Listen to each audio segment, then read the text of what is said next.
वो सुरक्षित है या नहीं है। जिस तरीके से उसने मेरी बहन को मारा है ना, वैसे ही तड़प के वो मरे। मैं इस दुनिया में उसको जिंदा नहीं देखना चाहती। उसने मेरी बहन को मार दिया, वो भी मरना चाहिए और ऐसे ही मरना चाहिए जैसे उसने मेरी बहन को मारा, इतनी बेरहम। आज कोई सुरक्षित नहीं है सिर्फ इन जैसे लड़कों की वजह से। तो मेरी सरकार से यही दरख्वास्त है कि इनको ऐसी कड़ी सजा दे कि आगे कोई भी लड़का ये ऐसा करने की हिम्मत ना करे इसी लड़की के साथ। Just imagine that he's murdered this woman, strangled her with a data cable, then has driven for 40 kilometers as if someone's sitting next to him, sleeping likely to an outsider, and then disposes of the body at a dhaba refrigerator and will dispose it of after he gets married to another woman. Let's go across and bring in my colleague Himanshu Mishra, who's been tracking all the latest on that. Himanshu, it's actually mind-numbing, the details that are coming in. किस तरह से इसको investigators आगे देख रहे हैं, क्या points हैं जो watertight case होंगे? देखिए अभी क्योंकि केस चल रहा है, इन्वेस्टिगेशन है, ये कॉन्विक्ट नहीं है, प्रूव नहीं हुआ है अभी ये केस, तो कैसे पुलिस इंश्योर करेगी कि यही किलर है, इसी ने मर्डर किया, और क्या स्ट्रैटेजी थी? देखिए 3 तरीके से पुलिस इस पूरे मामले को पूजा आगे लेके चल रही है। एक तो वो पूरा सर्कमस्टेंशियल एविडेंस जो रात को घर से निकलता है साहिल 9 तारीख की सगाई के बाद, वो जब पहुंचता है रात के तकरीबन 1 बजे निक्की के घर से लेकर के जब वो कत्ल करने के बाद दोपहर 12 बजे 10 तारीख जिस दिन उसकी शादी थी वो अपने घर पहुंचता है। तो इस पूरे रूट को पुलिस ने, एक तो इसके तमाम सीसीटीवी पुलिस ने सीज किए हैं, उस जगह को पुलिस ने उसके बारे में पता किया जहां पर इसने मर्डर किया। इसके बाद जो दूसरी चीज़ है, एक जिससे इसने डाटा केबल से गला दबाया वो बरामद किया पुलिस ने, कार बरामद की पुलिस ने, और फ्रिज जिसमें उसने बॉडी को डंप किया था और आगे उसकी क्या प्लानिंग थी वो उसको पुलिस समझने की अभी कोशिश कर रही है। तो 2 ये तरीके हो गए। और तीसरी चीज़ मोटिव, क्योंकि कत्ल के पीछे मोटिव बेहद इंपॉर्टेंट होता है जब पुलिस आगे किसी केस की जांच को बढ़ाती है। तो यहाँ पर पुलिस के पास मोटिव भी है और ये चीज़ पूछताछ में आ भी गई है। दिल्ली पुलिस का क्लियर कहना है कि शादी नहीं करना चाहता था, शादी उसने सगाई कर ली थी, और इस बात पर दोनों के बीच जब झगड़ा हुआ तो उसके बाद उन दोनों ने पहले भाग जाने की प्लानिंग की, ऐसा साहिल ने पुलिस को बताया है। लेकिन पुलिस को साहिल की इस बात पर थोड़ा सा शक हो रहा है कि ये मर्डर प्री प्लान नहीं है, क्योंकि देखिए निक्की ने अपना टिकट कराया था, निक्की के पास बैग था, जब वो घर से बाहर जाने के लिए निकली तो उसके पास बैगेज था उसका, क्योंकि आप कहीं भी अगर 3-4 दिन के लिए जाते हैं ये बात में थोड़ा समझना चाहे, हमें थोड़ा एक्सप्लेन करें हिमांशु, दैट क्या ये दोनों साथ कहीं निकलने के प्लान में थे या वो स्ट्रैटेजी थी, क्योंकि इसकी तो शादी थी कुछ घंटों बाद, तो कैसे ये किसी भी तरह का एक्सक्यूज बना के निकलने वाले थे? बिल्कुल, देखिए ये स्ट्रेटजी पुलिस मान के चल रही है, क्योंकि साहिल ने पुलिस को ये बताया है कि उसने अचानक से झगड़ा हुआ और झगड़े के बाद उसने इस कत्ल को अंजाम दिया और उसके बाद फिर उसने ले जाके बॉडी छिपाई। लेकिन पुलिस ने जब पूरी घटनाक्रम को देखा तो पुलिस को ये फिट ऑफ रेंज में हुआ मर्डर पूजा नजर नहीं आ रहा, क्योंकि पुलिस का ये कहना है कि कहीं ना कहीं जब इसकी शादी पहले तय हो गई, बातचीत जब पहले से चल रही थी, इसकी उससे भी पहले से बातचीत चल रही होगी, तो इसे ये बात तो जरूर पता रही होगी कि जब इसकी शादी की बात निक्की को पता चलेगी तो निक्की उसका विरोध करेगी। तो उसने उसके बारे में कुछ तो सोचा होगा कि आखिर कैसे वो उस केस को हैंडल करेगा। अगर निक्की अड़ जाती है तो वो कैसे उस केस को हैंडल करेगा, कैसे निक्की को हैंडल करेगा। और जब वो रात को 9 सगाई करने के बाद जब वो निक्की के पास आता है तो क्या सोच के आता, क्योंकि उसके पास बैग तो था नहीं। वो पुलिस से ये जरूर कह रहा है कि वो निक्की के साथ जाना चाहता था, वो उसके दिमाग में ये बात एक बार आई थी, लेकिन पुलिस इस बात को सच नहीं मान रही है पूजा। पुलिस को लग रहा है कि ये गुमराह कर रहा है, इसने पूरी प्लानिंग की थी एक शातिर दिमाग तरीके से, और उसके बाद कत्ल करने के बाद इसने बॉडी को जिस तरीके से डंप किया, और उसके बाद देखिए तकरीबन 9 बजे के आसपास उसने कत्ल की इस वारदात को अंजाम दिया। कहां पर? जो इलाका ISBT गेट के पास है, निगम बोध घाट के पास, वहां पर। वहां से मित्राऊ गांव का जो डिस्टेंस है पूजा वो तकरीबन 40 किलोमीटर है, और उस दिन 10 फरवरी के दिन वर्किंग डे था। कम से कम 1.5 घंटे का वक्त लगा होगा वहां पहुंचने में। अब 1.5 घंटे में आप वहां पहुंचा, आपने बॉडी को डंप किया और 12 बजे आप घर पहुंचे और 8 बजे आपने जयमाला कर दी, अपनी दूसरी शादी कर ली। It's absolutely shocking. You know what happened? Whether there was a strategy, whether there was some argument, why couldn't he reach out to someone perhaps to resolve this conflict if there was at all? Himanshu, please keep tracking this tragic case and keep telling us what the investigators are trying to find out. The fact is that this has destroyed 3 families of Nikki Yadav, who's been murdered and is left with a surviving father and a sister. His own family, whose parents are now dealing with what has unfolded. But importantly, remember that third young woman too, who got married on the day and unknown to her what was transpiring just hours before they had got married. Now Nikki Yadav's family is demanding the strictest penalty for this accused when the case is clear and charge sheet is filed. More in this detailed report.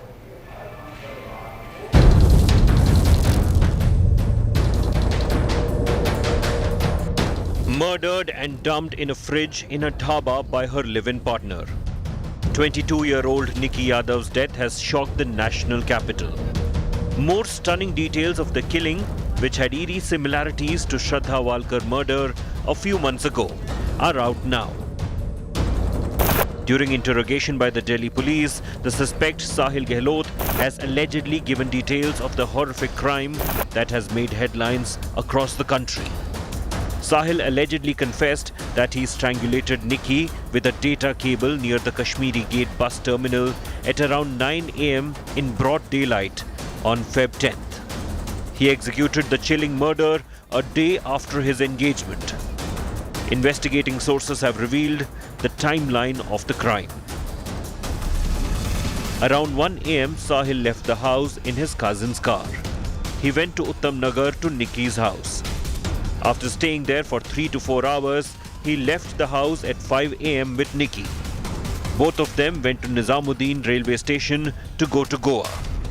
After failing to get tickets to Goa, the two went to Anand Vihar bus terminal to take a bus to Himachal Pradesh, but again failed. Sahil and Nikki then reached Kashmiri Gate bus depot via Rajghat. Sahil allegedly strangulated Nikki to death at the parking lot outside the nearby Nigambodh Ghat. After the murder, he allegedly drove the car for 40 kilometers with the body. The accused allegedly hid the woman's body in a fridge of his locked dhaba located on the outskirts of Mitrao village. He deleted all the WhatsApp chats and data from Nikki's mobile phone. A few hours later, Sahil attended his wedding ceremony. पहले से planning का हमारी जांच में अभी तक कुछ नहीं आया है, पर उनको 5 दिन के रिमांड पे लेके आए हैं यही पूछने के लिए कि क्या कोई प्लानिंग थी या नहीं थी, अल्टीमेटली बॉडी को डिस्पोज ऑफ कैसे करना चाहते थे. तो ये अभी अनुसंधान का विषय है, जैसे ही पता चलेगा हम शेयर करेंगे आपके साथ. Nikki's family is demanding the death penalty for the accused. ऐसे आदमी को फांसी की सजा दी जाए. अगर ऐसा आदमी छोड़ दिया जाएगा या ढीला छोड़ दिया जाएगा तो आज हमारी बेटी के साथ होया है, कल किसी और के साथ होगा. The police are now gathering crucial forensic evidence that back the alleged confession made by Sahil Gehlot. Bureau Report, India Today.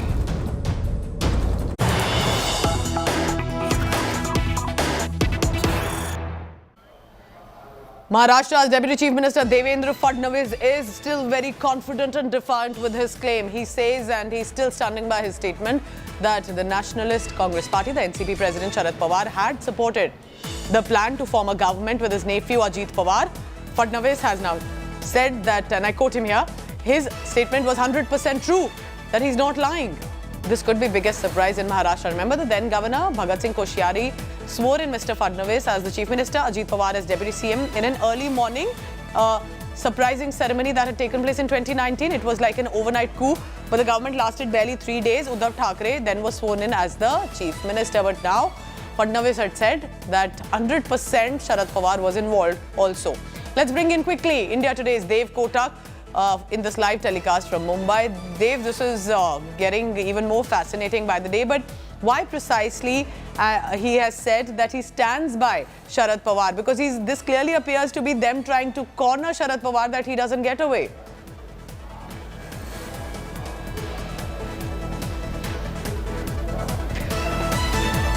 All right, Dev, I'll just quickly get back to you with that. What you're looking at the visuals. Remember in 2019, early morning, there had been an oath ceremony that had taken place with Fadnavis and Ajit Pawar. Now, the government lasted barely 3 days. But this overnight coup, according to our reporters on the ground as well, that what Fadnavis is saying, that Sharad Pawar knew. It was not that he was caught off guard or was surprised. Dev, if you can hear me now, what exactly has Devendra Fadnavis said? Because this is absolutely bizarre for him to literally stop this at the door of Sharad Pawar. A few key important points to remember. Firstly, today is the day Bhagat Singh Koshyari is going to be leaving the position officially as the governor. He's also going to be exiting the Raj Bhavan. Today is his last day. Bhagat Singh Koshyari is also the same very man who had sworn in Devendra Fadnavis and Ajit Pawar as the Deputy Chief Minister back in 2019. And how this whole emerged is then Devendra Fadnavis went on to say that Sharad Pawar's blessings had been bestowed upon him, with him agreeing Ajit Pawar, who is his nephew, as the Deputy Chief Minister. But everybody knows what really happened and how the backtrack really happened in a certain sense. In an overnight, sort of midnight and early morning coup, Devendra Fadnavis was sworn in. But as you know, that the government barely even lasted. So this is somewhere Devendra Fadnavis has also kept in his heart for a very long time. He is venting out, he is expressing his sense of anger and resentment. Because this is definitely, it comes closer in the wake of a new Maharashtra governor also being sworn in. So at a time when the kind of political activities that are happening in the state are sort of heavy, he is really speaking up and saying that Sharad Pawar's blessings were there. Despite that, what really happened, you all know about it. And he also refused to comment on what Ajit Pawar. This is absolutely fascinating. Dave, keep getting us the latest. Try and get some reactions also from the ground in Mumbai of what the NCP, the Congress, and importantly, Uddhav Sena has to say.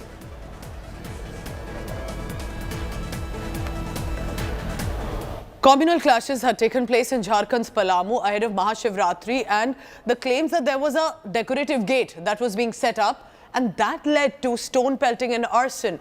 Now, it's not just about Section 144 that has been imposed to ensure law and order prevails, but politics has emerged.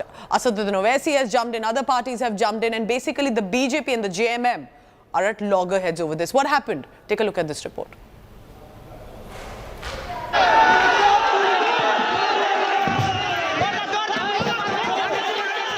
Palamu in Jharkhand is on the edge, a day after violence between two communities.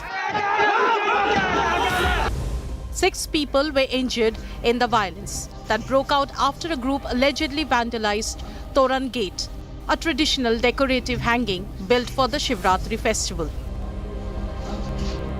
The district administration conducted peace meeting with the representatives of both Hindus and Muslims.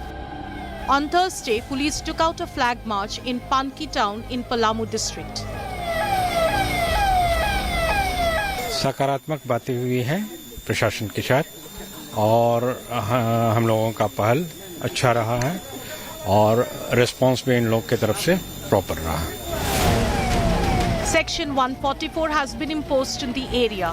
Internet services are suspended for 4 days. दोनों पक्षों से जिला प्रशासन की ओर से मैं शांति बहाल करने की अपील करता हूं कि सभी लोग भाईचारे बढ़ा कर रखें. शांति की अपील मैं करता हूं. More than 100 personnel are deployed to maintain peace.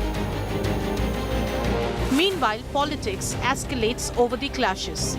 BJP MP Nishikant Dubey accused the Hemant Soren government of appeasement politics.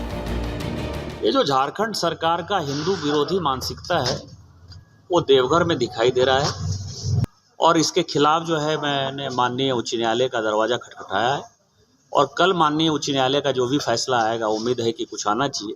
उसके हिसाब से फिर हम आगे कैसे शिव बारात निकलेगा उसके बारे में शिव बारात कमेटी के साथ बातचीत करके हम निर्णय लेंगे. Union Minister Giriraj Singh made a scathing attack on AIMIM chief Asaduddin Owaisi over the clashes. मुसलमानों की बढ़ती हुई आबादी चिंता का विषय नहीं है. जिन्ना के रास्ते पर चलने वाले जो कट्टरपंथी आ गए हैं वही ऐसा काम करते हैं. आज तक देश में किसी भी तजिया पर एक पत्थर भी नहीं फेंका गया होगा हिंदुओं के द्वारा। ये तो संघ परिवार की बहुत बड़ी साजिश थी, वो कामयाब हो गए और वहां की सरकार नाकाम हो गई। उनको तो चाहिए था कि आपकी ये सब चीजें हो रही हैं, तो सरासर इसकी पूरी जिम्मेदारी वहां की लोकल रूलिंग पार्टी के ऊपर आती है, जीएमएम के ऊपर, जो नाकाम साबित हुई है। The police have managed to ensure peace, but the situation has put the Soren government in a tough spot. Bureau Report, India Today. So let's get an update about what's unfolding on the ground. Joining me from Jharkhand is my colleague Satyajit. Satyajit, what is the status right now about law and order? Is the situation calm and under control? And importantly, what is the government saying? Because BJP is clearly gunning for the JMM in Jharkhand. Yes, of course. The situation is in control, and it was contained on the particular day when the violence broke out on a subtle issue of putting up a decorative gate, and which was claimed that it is in the vicinity of a mosque. But after that, 144 has been clamped, and a massive deployment is under place. More than 400 policemen are patrolling the sensitive pockets in Paki. It's a small place. It's a marketplace. Both people from both the communities have their shops out there, and now police has been able to contain the situation, and the deployment is going to be there till Shivratri is over. Today is Friday. A special whistle is being kept by the administration. 6 drone cameras have been put in place, have been pressed into service to to monitor the things, and particularly the internet connections have been severed, so that there is no rumor mongering and hate mongering, to make sure that social media platform is not used for sending messages and to provoke people. The administration is working on it round the clock since the last 2-3 days, and government, Hemant government is defending itself. It says that there was no such intelligence report. All of the things. Because this is, it's very disturbing that ahead of a festival, there are these clashes that are taking place over decoration and gate, and it's imperative that law and order is maintained. Thank you so much, Satyajit from Ranchi, over this.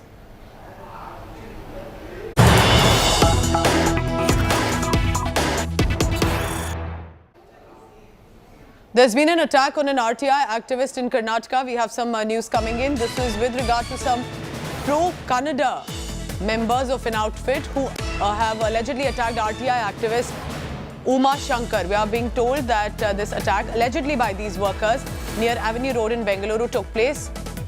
So who are these men, and why were pro-Kannada workers assaulting? This is absolutely horrific. This is in public place that he's being attacked and targeted. As per the complaint, Uma Shankar, alias Gandhi, was attacked when he visited an area with a flagpole that was supposed to be raised down by the Bengaluru civic body. When Shankar visited, he was attacked by these pro-Kannada workers of an outfit. As per the complaint, they are accusing Uma Shankar of being the reason why BBMP is bringing down the pole structure. It's absolutely horrifying, and the manner in which he's being thrashed in public, why could nobody jump this? And you can see someone else recording on a mobile phone. So this was clearly to set an example over what happened. Sagai Raj, for the latest on that. Sagai, what happened? Who is this RTI activist, and why is the mention of these alleged pro-Kannada workers of a group is coming in? This particular activist belonged to Karnataka Rakshana Vedike, according to the complaint which has been registered by Uma Shankar alias Gandhi. And he has alleged that he was coordinating with the BBMP, and BBMP was talking to him to bring down a structure which was a problem on that particular road. But the structure also have a pole, that is of a flag hoisting pole, which also have Karnataka flag on that. So according to activists, he was the person behind that particular idea of bringing down that particular structure from that particular road, and he was being thrashed by these activists, despite he saying that he is not involved. It is the BBMP which is doing that, and but they were hell-bent that he was the person behind that, and they also poured tar on his head when he had tried to defend himself in this argument. This is absolutely horrific, cannot be acceptable and allowed at all, and it's imperative that this man who is thrashing this RTI activist into arrest right away. because you can see another one is recording a video because this appeared to be clearly pre-planned, and we'll try and get more information over what exactly unfolded. Thank you so much, Sagai, for the latest.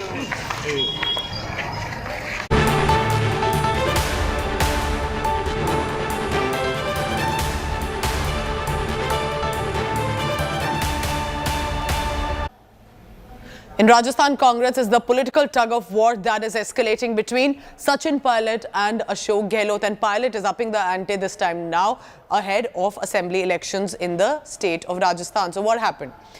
Chorus is growing louder to make Sachin Pilot the Congress Chief Minister face. According to Congress MLA Khiladi Lal Bairwa, there is going to be a change of power after Congress session in Raipur. Khiladi is also demanding that Sachin Pilot be brought to the helm of party affairs, election be contested under his leadership. On Wednesday, senior Congress leader Sachin Pilot flagged an inordinate delay by the leadership in taking action against those who had defied then President Sonia Gandhi. Remember, Pilot had announced a series of public outreach events as a show of strength from his part and a reminder to the High Command that his grievances have not been addressed. So the question is, will this time Pilot get his way, or Ashok Gehlot will be able to, as always, sail through? हमारी demand यही थी कि जो राजस्थान की जनता चाहती है जिसे सरकार रिपीट हो, तो अगर सचिन पायलट जी को नेतृत्व देते हैं तो 100% सत्ता रिपीट होती है। तो ये कांग्रेस अधिवेशन हो या पहले हो या बाद में हो, ये चीज़ डिमांड है, राजस्थान की जनताओं की डिमांड है। अब कोई विधायकों की डिमांड नहीं है, राजस्थान की जनता चाहती है, राजस्थान की जो जनता चाहती है वो होना चाहिए। So this could be big development after what's unfolding in Karnataka Congress, then in Rajasthan Congress too. I'm heading into a very short break, but I have some interesting news after. YouTube has a new CEO and it is an Indian American, Neil Mohan. We get you the latest about him. Who is he? What does it mean for India possibly? And more after a very short break.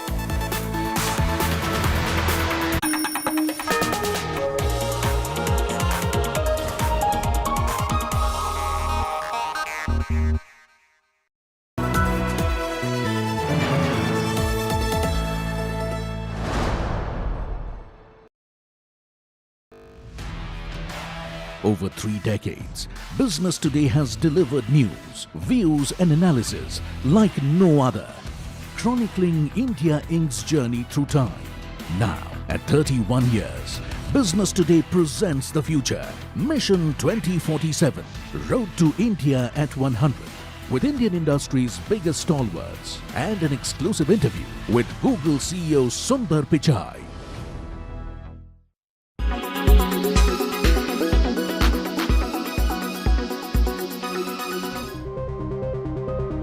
A video conference of two world leaders and a business house becomes the platform for the announcement of one of world's biggest commercial jet deals.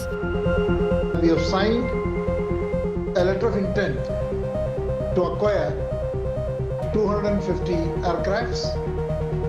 What followed, the understated yet dramatic announcement, were glimpses of global power play. Air India और Airbus का समझौता Bharat France strategic partnership के लिए भी एक महत्वपूर्ण उपलब्धि है। मुझे ये जानकर भी खुशी है कि फ्रेंच कंपनी साफरान विमानों के इंजन की सर्विस के लिए भारत में सबसे बड़ी MRO फैसिलिटी स्थापित कर रही है। Airbus is contributing to the outstanding development of India, and the new 250 aircrafts which will be delivered to Air India will be one more step in this direction. Shortly after the Airbus deal became public on Tuesday, came another one. Air India is also purchasing 220 planes from American company Boeing. Soon, Prime Minister Modi dialed US President Joe Biden. More statements followed. President Biden said the landmark deal will help support 1 million American jobs in 44 US states.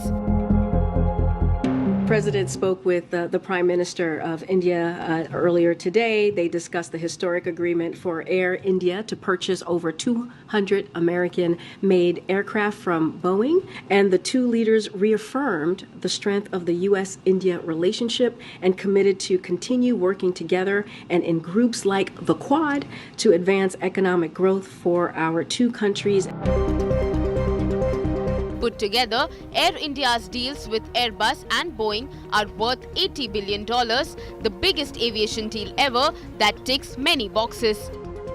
It benefits India, US, France and the UK too. Given that the British Rolls-Royce engines power Airbus aircraft. British Prime Minister Rishi Sunak tweeted, "The deal will create jobs across the country." The record-breaking deals by an Indian business house, fated by three advanced economies, also showcased India's standing in the global market. Bureau Report, India Today.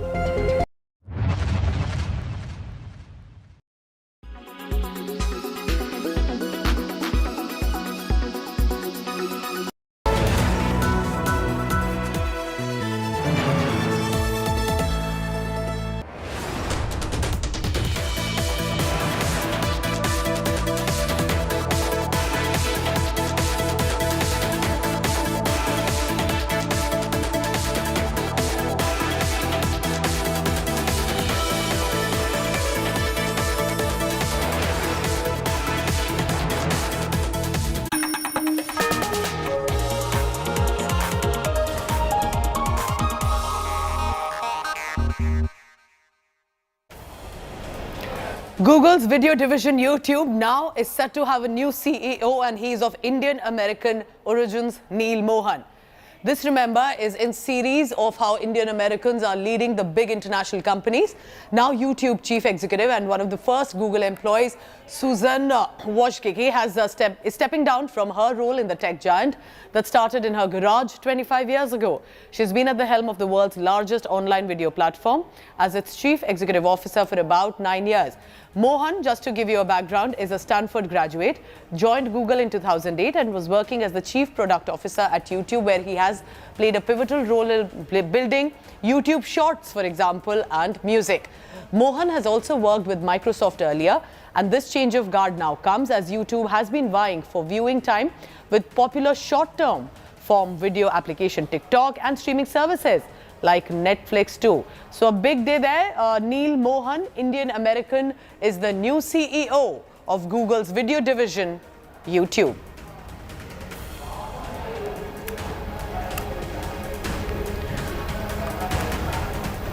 It's a feather in the cap for India because our economic growth, at least its stability for now, amid what the world is witnessing in terms of fear of recession, is seeing praises from other quarters as well.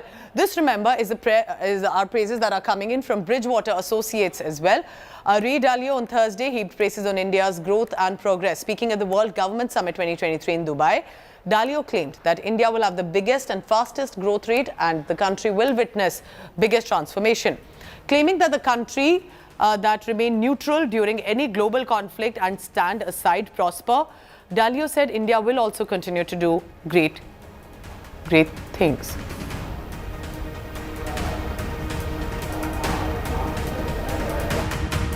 What is India? India is the country, from all of the statistics using 10-year growth rates and also just what's apparent, India will have probably the greatest growth rate, the fastest growth rate economically, have the greatest transformation of any country. And I would say, like, if I was going to paint the world, there is this great power conflict and lots of things going on that are great and terrible in both China and the United States.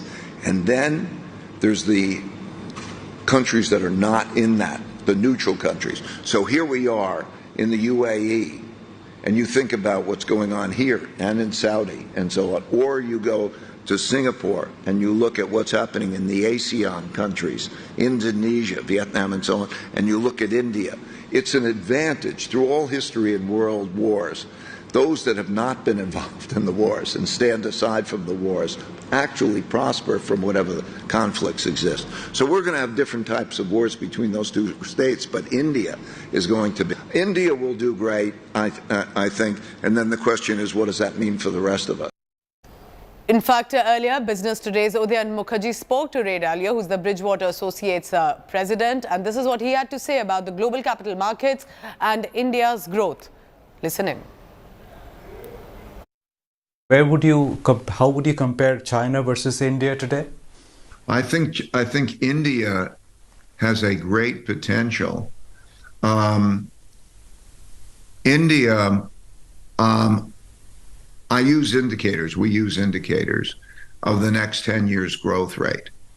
Some of the indicators are the cost of an educated person. In other words, what is the education level, but also how expensive are they? Barriers to trade and capital flows, levels of corruption, many different indicators. And on balance, India should have the highest growth rate of any country. And it's opening up to the global capital markets. If that continues, that'll be efficient for the capital markets in India and capital flows. And it is largely taking a neutral position in these conflicts. It, of course, needs to develop a very strong leading economy related to technology.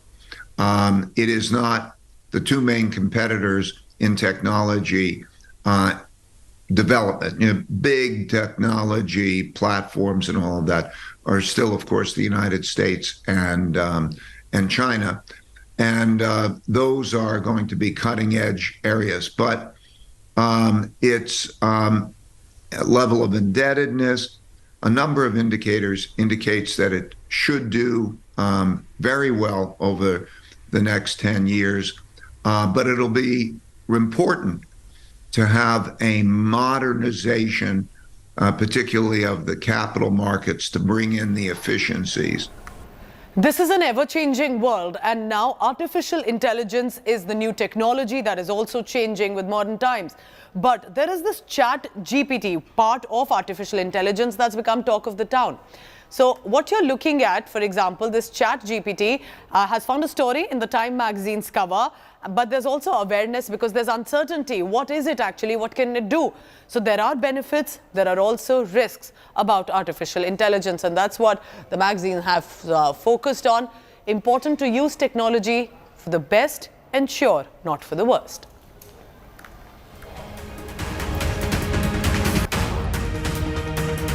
Visuals and how perhaps we need to be more aware of changing technology and use it to our advantage. Heading into a very short break, stay tuned.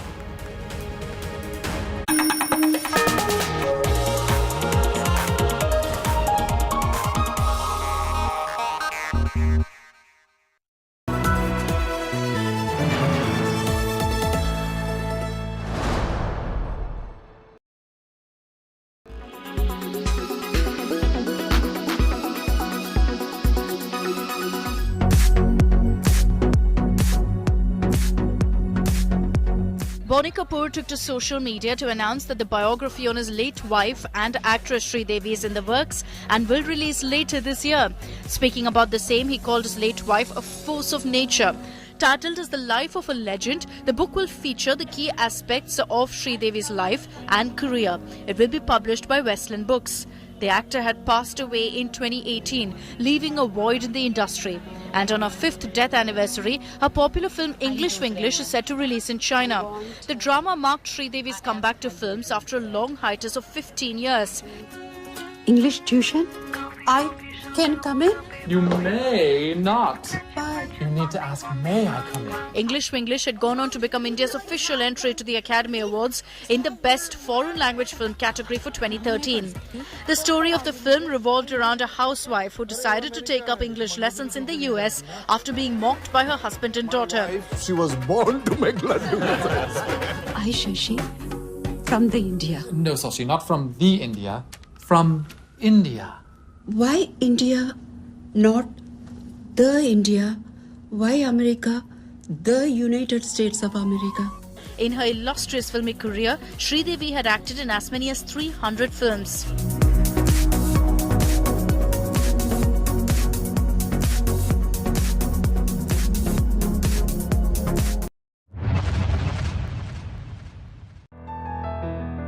It is often said when women are empowered, whole society benefits. A group of women working for Shiv Shakti Foundation in Raisin town of Madhya Pradesh are proof of that. सर्वप्रथम तो हमारा जो संगठन है उसका नाम Shiv Shakti foundation है, जिसके माध्यम से हमारा एक ही मात्र उद्देश्य है समाज सेवा, जिसमें हमारे द्वारा नेकी की दीवार का कार्यक्रम स्टार्ट किया गया है। दूसरा आपका नर्मदा सफाई अभियान हमारे यहाँ प्रत्येक रविवार को आयोजित किया जाता है। The group works on multiple fronts. They donate clothes to school students so that they can fight the bitter cold wave. Shiv Shakti foundation के द्वारा मुझे मिला है, स्वेटर मिली है आज। तो मेरे पास स्वेटर नहीं थी, तो मैम ने मुझे स्वेटर दी है आज, मुझे नहीं इन सब लोगों को दी है। They motivate other citizens to join social work. हम ये सोचते हैं कि अगर हमसे हो सके जितनी मदद हो पा रही है हम उतनी मदद करें और लोग इसमें सहयोग करें और सभी की मदद हो सके और सभी हमें सपोर्ट करें। Every Sunday they head towards the Narmada river to clean it. And they even help the traffic police. आज बहुत अच्छा लगा कि हमारे शक्ति फाउंडेशन पूरा परिवार आया हुआ है और हम लोग हर रविवार आएंगे और 11 बजे से 2 बजे तक हम लोग 3 घंटे का समय इधर पर बिताएंगे और हम आप सभी से निवेदन करते हैं आप सभी आएँ और इधर पर गंदगी ना करें और हमारा सहयोग दें, हम सहयोग की आपसे अपेक्षा करते हैं। These women from Raisin want to set a new example for women empowerment. Bureau Report, India Today.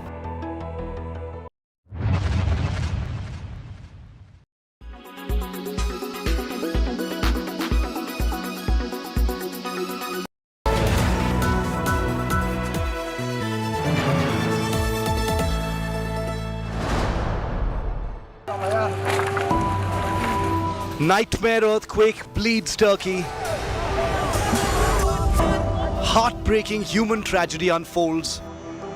Images of suffering, hope, and redemption. As India helps Turkey pick up the pieces. Indian Army personnel who are deployed here. India Today reports from Ground Zero. Some voices can be heard in this debris. The only channel in the quake zone. Most of them are fractures. They have been buried under the rubble for more than 3 days. Thank you, Indian people, for helping. Thank you, Indian people. With cameraman Kripal Singh, Turkey, Gaurav Sawant for India Today.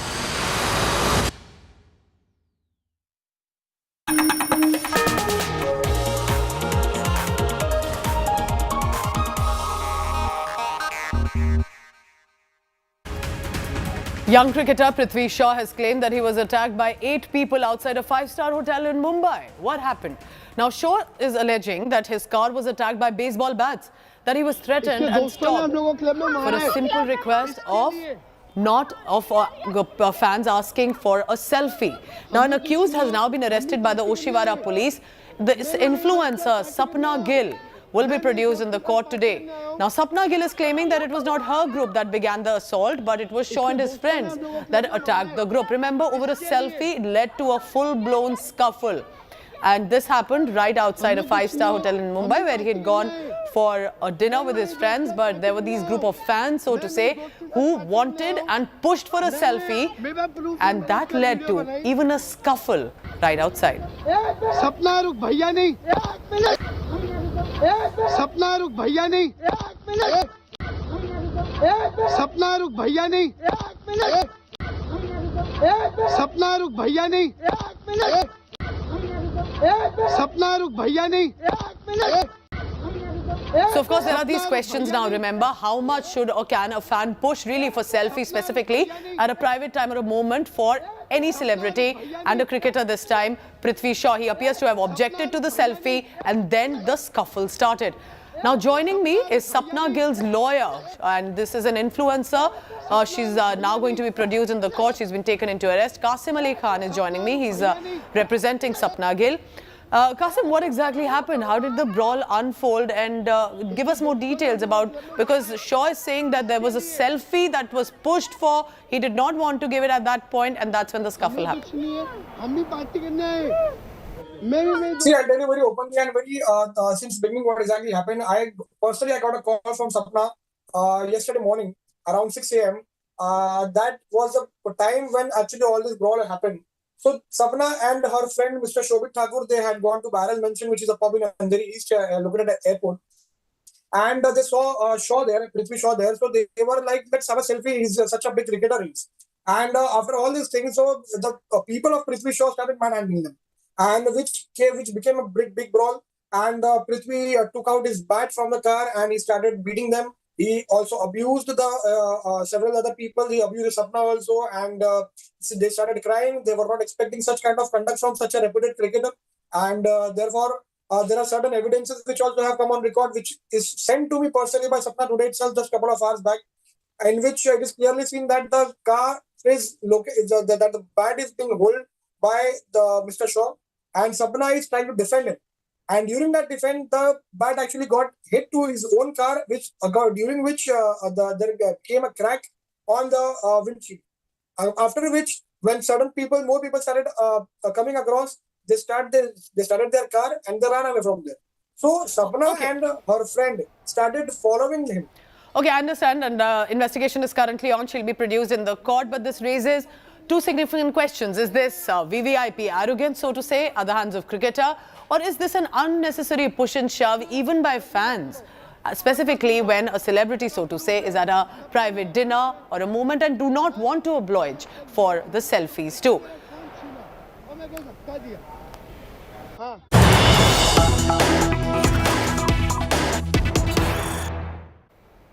Pakistan Prime Minister Shehbaz Sharif has visited the earthquake-hit Turkey. Shehbaz Sharif has vowed to put forth unwavering solidarity for Turkey. Remember, right now they can only offer solidarity because their own economy is in shambles and they need to focus there within the country. He was earlier also, remember, on the day right after the earthquake, he wanted to go and meet the Turkey president, but he was said, we are busy with the efforts right now for rescue. It was a humanitarian disaster, but now Pakistan's Prime Minister Shehbaz Sharif, these visuals coming in, meeting and expressing solidarity with the Turkish president. And he said, I quote him here, we consider Turkey loss as our personal loss as well. And with that, it's a wrap on the first up for now. But stay tuned, because on the other side, lots more news continues and I will continue to bring you the latest as well. Thank you. Have a great day coming up. Thank you.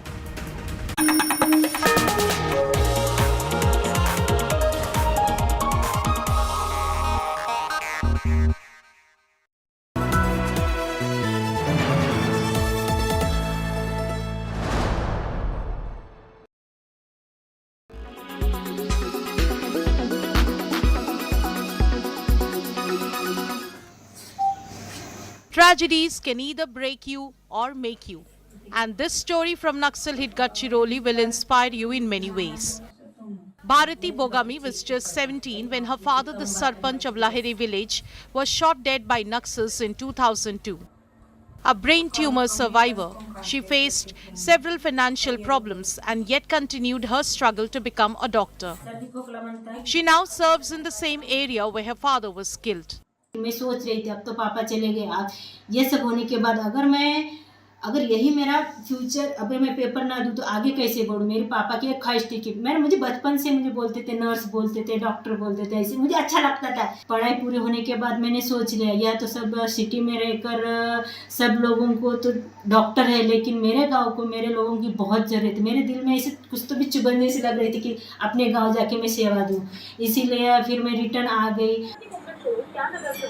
Bogami found a life and work partner in Satish, who moved from Beed to the tribal area only to support her dream of serving her village. मेरी जो बीवी है उसने मुझे motivate किया कि उन्होंने मुझे ये बताया कि doctor Prakash Amte, doctor Mandakini Amte, doctor दिगांत Amte और डॉक्टर अंदाकिनी आमटे वो जो कार्य वहाँ करते, उनसे कुछ मैं इंस्पायर होके मुझे भी ऐसा कुछ लगा दिल को कि अपन जाके आरोग्य में थोड़ी तो सेवा देना। मेरे अंतर्गत जो 52 गांव है वहां जाना इम्पॉसिबल है। कई बाइक पे जाना पड़ता, कई जगह 10-10 किलोमीटर चलते हुए जाना पड़ता, वो आरोग्य सेवा देना पड़ता है। Bharati and her husband have made it an aim to serve people in her village where health facilities are not easily available. Bureau Report, India Today.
Traveling from different parts. Armed with facts, Looking at political black. she takes the news by its horns. Do you think the future of these students are not hampered? Fierce, bold, and direct, setting the tone for the biggest stories from every corner and every angle. Expect nothing but the unfiltered truth. News first, niceties later. Watch me, Nabila Jamal, on India Today.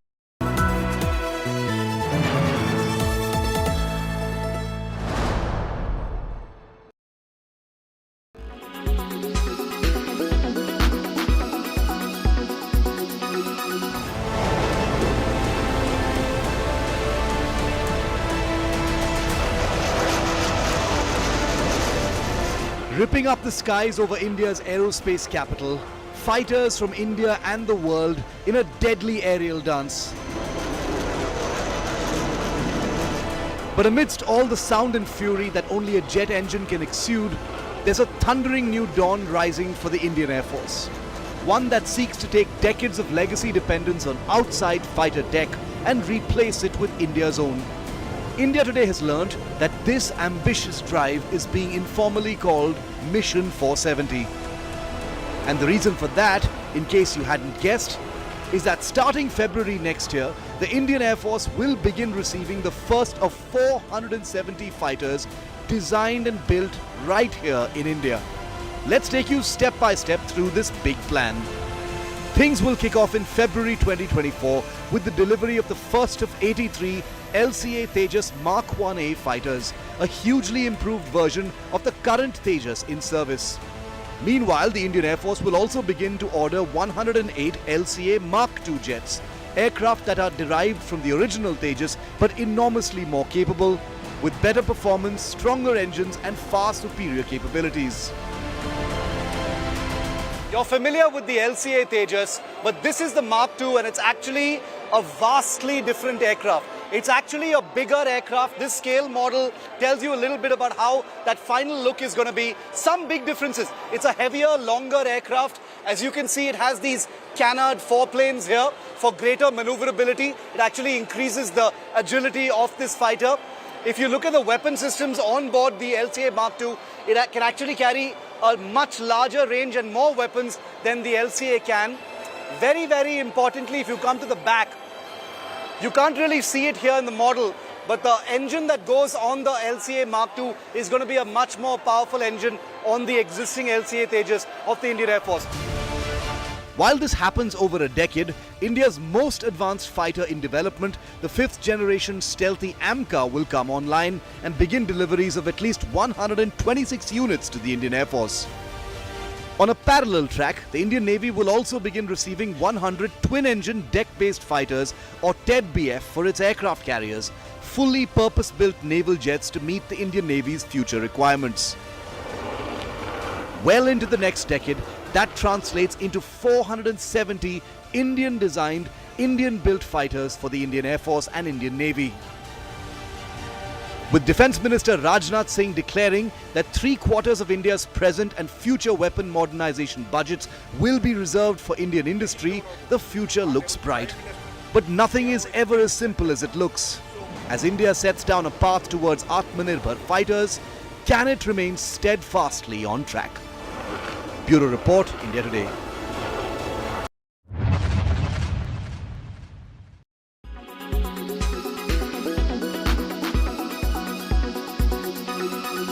Make your media plan smarter with India Today Live TV on your connected devices.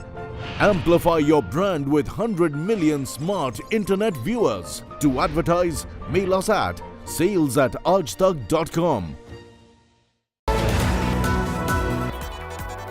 LIC हर पल आपके साथ. Samsung Galaxy S23 series.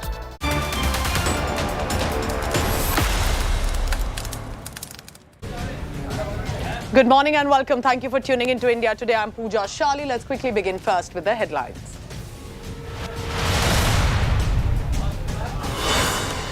A top story coming in from Jharkhand, where this Mahashivratri festival has come in with a communal clash. Over a decorative gate, the communal clash has started in Palamu. The situation currently under control, but still tense.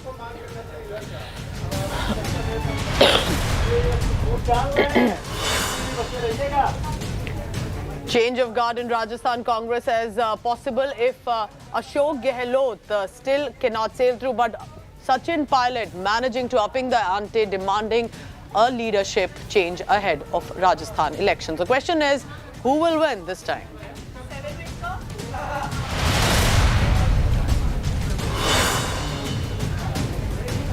Delhi Metro pillar crashes and injures one person. Look at how the shuttering fell on the vehicle. This was a busy traffic area in the Hajipur station is what we are being told, where an under construction pillar fell.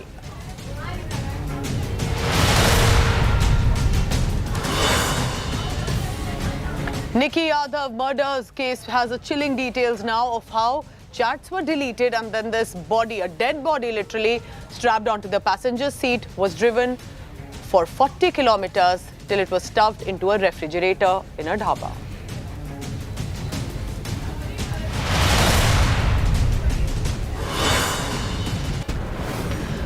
Prithvi Shah, the cricketer, caught in a selfie scuffle. A fan pushed and shoved for a selfie. When he refused, it turned into a brawl.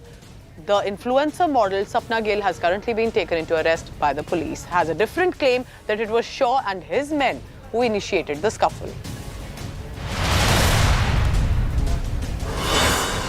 Pakistan's poor struggle for grain on one hand, exorbitant prices of daily food items, bankrupt Pakistan crumbling, their inflation skyrockets. People are running behind trucks for a packet of grain.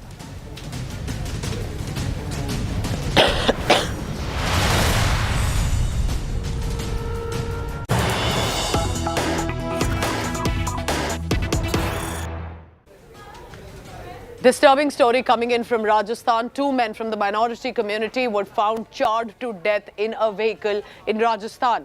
The police is investigating different angles in it, but it looks like it could be the vigilantism again with regard to beef. What we are being told is that two men suspected of allegedly cow smuggling were kidnapped from Rajasthan's Bharatpur and then burnt alive in Haryana's Bhiwani. The victims have been identified now. Nasir and Junaid are their names and were allegedly abducted late Wednesday night. So these are some of the earlier visuals on your screen right now. The blame is on a group that in the area were known for the vigilantism over this issue. These deceased were found dead in a charred vehicle in Bhiwani. Now, the accused have denied the claim, saying that they were not even present in Bhiwani, but a CCTV footage has surfaced showing the accused in Gurugram. Asaduddin Owaisi has jumped in, slamming Gehlot government, also because the two men are from the Muslim community. I want to go across to our colleague Kamaljeet Sandhu for the latest on that. Kamaljeet has been tracking this from Rajasthan. Kamaljeet, this is absolutely disturbing and horrifying. What exactly happened? How is the cow smuggling or vigilantism angle coming into it? How is the police investigating this? Well, let me tell you, Pooja, there is entire sensationalism which has taken place right here in Bhiwani in Haryana. Now, this particular spot is 313 kilometers from where Junaid as well as Nasir were picked up, beaten, abducted and put in a Bolero car. That Bolero car was found almost 12 hours later in this particular spot. Now, the charred remains of this vehicle have been taken away by Rajasthan police, and we've also been told that the postmortem is complete. Now, because the area of crime has been two places, we've been told that the Rajasthan police is the one which has actually registered the FIR. So that's where they will carry on forward with the investigation. The names of the accused, remember, there are at least 5 people out of 8 to 9 people who had actually picked up these two particular Muslim youth, and they are the ones who would be under investigation. But let's just get to how it all started, because we've been speaking to several of the villagers who are still shell-shocked.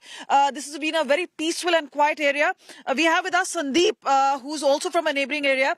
We've been told, आप ये बताइए, क्योंकि हमें police वालों ने बताया कि गाड़ी के चेसिस नंबर है, इंजन नंबर है, उसके ऊपर उन्होंने ये गाड़ी ढूंढी, पर गांव वालों ने कब ये देखा और कब पुलिस को इत्तला की? गांव वाले ने वो जो मास्टर घूमने आता है 4:15 बजे देखी थी उसने, और फिर 4 बजे देख के वो फोटो बना के उसने देखा नहीं कि यहाँ कोई आदमी मरा हुआ है। फिर वो गांव में चले गए। उन्होंने सोचा सिर्फ जली हुई कार। हाँ, जली हुई कार है। फिर वो गांव में चले गए। गांव में जाके आदमियों को बताया, वो आके देखे, फिर उसमें कंकार जो आदमियों के वो खाली वो हड्डी उड्डी हुआ तो बच रही थी। ये गाय तस्करी को लेके कितना यहाँ पे सेंसिटिविटी है? कुछ ऐसी कोई बात आई सामने? हमारे यहाँ तो कोई नहीं, हमारे तो जो गऊ छोड़ के आते, गौशाला में छोड़ के आते। आप यहाँ पे पास में रहते हैं, आप बताइए आपको कब कहाँ मीन एरिया ये पीसफुल है, शांत है? क्योंकि यहाँ पे जो गांव है उसके बीचों बीच जो हमको नजर आ रहा है, और खास तौर पे हम इस पूरे इलाके की बात करें, सुनसान सा इलाका है। नहीं, हमारे गांव में आज तक के हिसाब से पहली बार काम ऐसा हुआ है। 12 बजे के लगभग भी हमारे गाँव में शादी थी, उनका आधा परिवार यहाँ रहता है, तो वो लोग लेडीज और वो आए थे, तो 12 बजे यहाँ कुछ नहीं था। रात के 12 बजे। उसके बाद सुबह 4 बजे हमारे भाई साहब हैं पृथ्वी सिंह, वो वन विभाग में नौकरी करते हैं, वो घूमने निकलते हैं सुबह। तो उन्होंने देखा, वो देख के भाई ये सोच के चले गए कि कोई फाइनेंस वालों ने जला दी, क्योंकि फाइनेंस वाले जिसकी किस्त वगैरह टूट जाती है वो गाड़ियां रोड के आसपास, तो इस तरह सोच के चले गए। फिर बाद में आदमियों को पता चलता है कि गाड़ी जली, तो ऐसे खेतों में जाने वाले लाइट आती है सुबह, तो वो उन्होंने देखा, देख के उस गाड़ी अंदर कंकाल है, तो स्केलेटन्स हैं। हाँ, तो उन्होंने देखा कि गाड़ी कैसे जली। एक आदमी ने अंदर मुंह देखे देखा, तो उसमें थोड़ी सी बदबू त्राई पाई। तब उन्होंने देखा तो उसमें एक की खोपड़ी, थोड़े दांत दिखाई दे रहे थे। फिर ठीक से देखा तो अगली सीट पे भी एक कंगाल था। But what is shocking is that 2 men belong to the minority community. Now, cow vigilantism is something which is obviously something many are obviously wary of. But Bajrang Dal, which has been accused, and several members of them who've been involved in this, have actually denied any sort of involvement. In fact, one of the accused has come out not just only with a statement, but also with a CCTV footage. We'll dip into that nothing. Also. You're correct. Kamaljeet, that statement is also coming. Can you quickly, Kamaljeet, show to us the location that you're standing? I want to understand, was this a village area, a busy city street? Were these men locals also? Do tell us, because the Mewat area has had earlier instances like that. Can you tell us more about what exactly happened and where the area that you're standing in right now? place, and that is when the police actually found out that these two men have been murdered. But yes, it's important to connect the dots. Second, postmortem has already been done, but it's the DNA which will finally put a name to these particular two skeletons. But they are believed to be both Junaid and Nasir. And remember, Junaid himself has had several cases against him as far as cow smuggling is concerned. But this has gone way beyond. And obviously, the entire area of Haryana has been shell-shocked. So obviously, the scene of crime has now shifted back to Rajasthan. But remember, the accused still at large, and all of them belonging to Haryana. Please stay on, because this is absolutely shocking and disturbing that two men who were abducted and then were found charred in that Bolero vehicle, which the villagers noticed, and the police has taken cognizance and FIR has been filed. But two men have also been taken into arrest. One accused, Monu, spoke out and said and has denied the charges against him. Let's listen in what the accused is saying.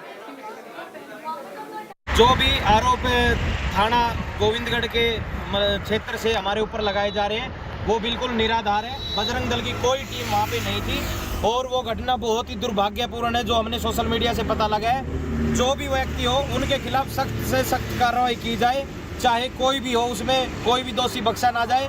और उसमें मैं और मेरी team Bajrang Dal की कोई भी व्यक्ति उसमें नहीं है, और जो भी व्यक्ति इसमें है उस पर सख्त से सख्त प्रशासन कार्रवाई करे। और पूरे पुलिस प्रशासन से मैं कहना चाहता हूं और लोगों से भी कहना चाहता हूं, पुलिस का सहयोग करें और हम भी पुलिस का सहयोग करने के लिए बिल्कुल तैयार हैं। Remember, Mewat area has been in controversy earlier also over cow smuggling issues, but irrespective, two men abducted, tortured, and then burnt in a car. This is absolutely disturbing and shocking, cannot be allowed or accepted at all. Kamaljeet Sandhu is currently on the ground where that horrific incident took place. So Kamaljeet, was it basically the local residents, the villagers who found out that there was this vehicle? How is the police investigating this matter? Because the accused there sounds very confident. He's saying, I did nothing, but politics has unfolded. Asaduddin Owaisi has jumped in because the two men are from the Muslim community. How is the police ensuring that the family gets justice? चुकी है इस पूरे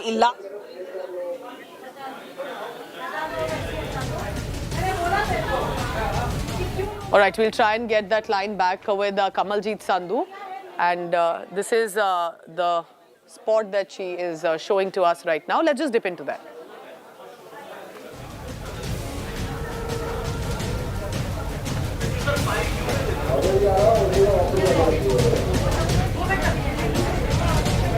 All right, this is absolutely horrifying what you see on your screen. So basically, a Bolero car was found charred. When people locally there tried to look further, they saw two charred bodies, and then their DNA was confirmed as Nasir and Junaid.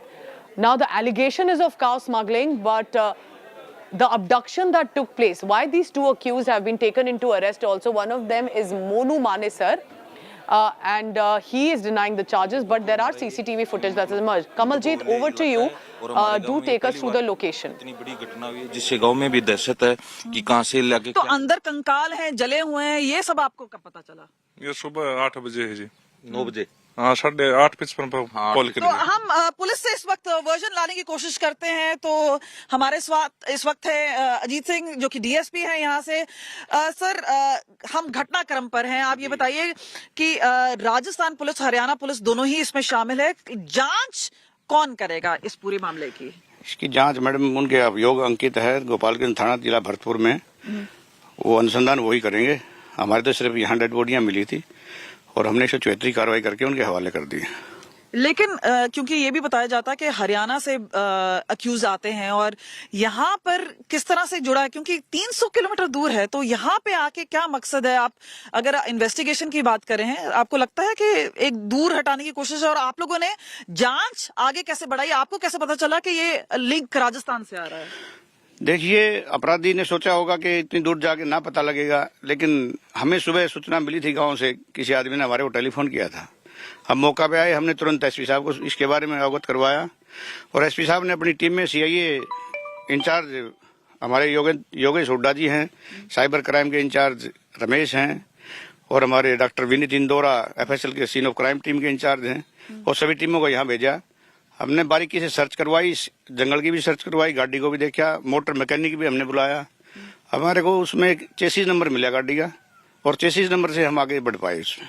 तो chases number से आपने उस number पे call किया और बताया, क्योंकि आपको ये भी हम बता दें, क्योंकि घटना स्थल है यहाँ पर। अब ये बताइए, जैसे अब गांव वाले एक बार फिर यहाँ पे जुट रहे हैं, लेकिन गाड़ी इस वक्त हटा दी गई है। लेकिन एक बात सामने जरूर आ रही है कि राजस्थान की ये घटना है, भरतपुर की ये घटना है, लेकिन गोपालगढ़ से लोहारू लाने का क्या मकसद है? एक तो वहां पे आप दूर ले जाएं, एक वो है, एक डिस्टेंस बना रहे, और दूसरी ओर हरियाणा से है, लेकिन यहाँ पे कुछ इस तरह से भी है कि वहाँ पे यहाँ पे अगर जो सरकार है वो बीजेपी की है, राजस्थान में कांग्रेस में है, तो इस तरह से कहीं सोच, ऐसे क्रिमिनल माइंड सोच सकता है क्या? नहीं मैडम, ऐसा नहीं है। अपराधी की अपनी अलग अलग सोच होती है, लेकिन ये अनुसंधान का मामला है। अनुसंधान में क्या क्या तथ्य सामने आएंगे उसके बाद वो ही बता सकते हैं राजस्थान वाले। उनके अनुसंधान में क्या क्या तथ्य आएंगे, क्या उसमें आप लोग किस तरह से कोऑपरेट करेंगे उनके साथ? हमने तो जब कल पता लग गया था, हमने उनको टेलीफोन से इतला दे दी। उनका SHO राम नरेश थे, प्रतापगढ़ के SHO वो आए थे, उनके एडिशनल SP क्राइम थे आसाराम जी वो आए थे, और भी उनके अधिकारी। और जो परिवार के लोग हैं, जिनके जो मृतक हैं, उनके परिवार के लोग भी आए थे। तो सीन ऑफ क्राइम की टीम भी उनकी भी आई थी, हमारी भी थी, और उनके मृतक के परिवार के परिजन भी आए थे। तो हमने तो अपने 174 CRPC कार्रवाई करके आपको अगर हम दिखाएं, ये जो पूरा इलाका है, अब गांव वाले एक बार फिर जुटने शुरू हो चुके हैं, लेकिन दूर दूर तक आप देखिए कच्चा रास्ता है जो गांव से काफी दूर पड़ता है। और यहाँ पे ये जो जगह है, यहाँ पर 12 बजे के करीब, जैसे हमें बता रहे थे कोई कि 12 बजे के करीब वो यहाँ से गए किसी शादी को अटेंड करने के लिए, तो यहाँ पे गाड़ी नहीं थी। लेकिन जब वो सुबह आए और उन्होंने देखा कि 4 बजे के करीब यहाँ पे गाड़ी थी और वो जल रही थी। उस समय देखा नहीं कि कंकाल है अंदर, लेकिन कुछ समय बाद जब लोग जुटने शुरू हुए तब उन्होंने कंकाल पाए, और उसी तरह 112 नंबर में कॉल किया और एकदम पुलिस को इतला किया, जिसके बाद पुलिसकर्मी यहाँ पर आए। लेकिन ये जो पूरा एरिया है, क्या यहाँ पे जलने की बुआ आ रही थी क्या? क्योंकि ये भी एक इन्वेस्टिगेशन का दौर है कि क्या उनको मार के जलाया गया या फिर जला के मारा गया। ये सब जो चीजें हैं, एक बार पुलिस से ही दोबारा बात करने की कोशिश करते हैं। DSP साहब, ये बताइए, कोई ऐसा लग रहा था कि यहाँ पे तेल छिड़काया गया? क्योंकि इस तरह से गाड़ी तो आग पकड़ती नहीं है, लेकिन सबूत हटाने के लिए, छिपाने के लिए क्रिमिनल बहुत कुछ कर सकता है। तो आपको कुछ ऐसा कुछ लगा यहाँ पे?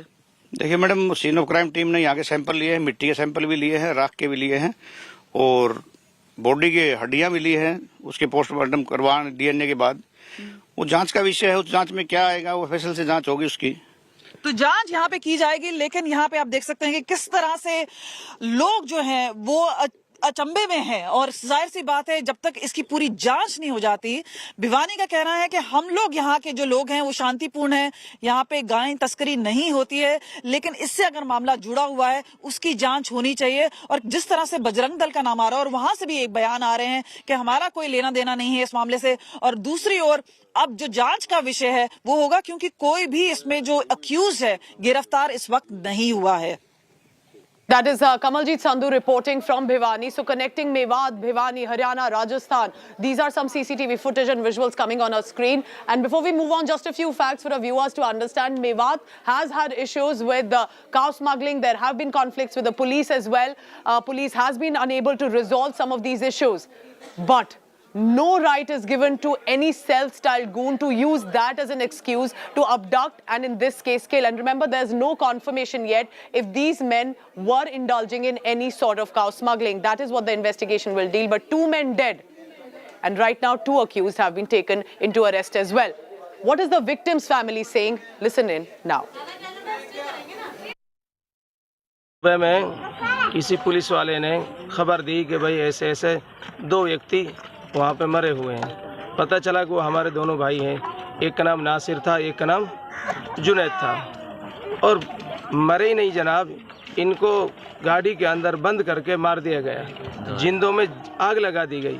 इंसानियत की तमाम हदें पार कर दी इन लोगों ने। हम सरकार से और पुलिस प्रशासन से अपील करते हैं कि हमारे जो दोनों भाई थे इनको न्याय मिलना चाहिए, और जो दोषी हैं उन सबको कड़ी से कड़ी सजा मिलनी चाहिए। Right, so that is the victim's family as well. Take a look on your screen right now. So of course the shocker of that victim's whose car charred was found, a Bolero vehicle. This was in Bharatpur. It is in Bhiwani, Haryana, where this whole incident is starting to now unfold. Charges have been filed against 2 men. One is Monu Manesar. He describes himself as a Gau Rakshak, but with the serious charges of murder now, he has been taken into arrest. He's denying that while he's affiliated with the Bajrang Dal group, that team was on the ground. And that is what the investigations will have to prove, because he's been arrested as an accused. Secondly, politics has unfolded. The two victims are from the Muslim community, and Asaduddin Owaisi has jumped in and targeting the government of Ashok Gehlot, the Congress in the state of Rajasthan. But this is, remember, a big issue. This connects Haryana and Rajasthan, adjoining states. And take a look at those visuals on your screen as well. Whose Bolero vehicle was this? Who were the men who are seen loitering around this vehicle late into the night? It was local villagers who in the morning found this Bolero vehicle charred. But when they went closer, they realized that there were two men, or at least two skeletons, so to say, two charred bodies. When the DNA and forensic evidence was taken, they were identified as Nasir and Junaid. Absolutely horrifying incident has unfolded in Haryana, and this connects Haryana and Rajasthan basically, where our reporters are trying to get as much information. The allegation that they were indulging in cow smuggling, these self-styled goons abducted them, tortured them, beat them, and then burnt them alive. The investigation will prove whatever was the reason, but irrespective of the accusations against the victims, how can anyone abduct, torture and kill? Kamaljeet Sandhu is on the ground right now. Kamaljeet, so where are you precisely? Because it appears to be a lonely, isolated village stretch. It's not a very busy city road. So do tell us a timeline. How does it connect Gurugram to Bhiwani to Bharatpur? What exactly happened?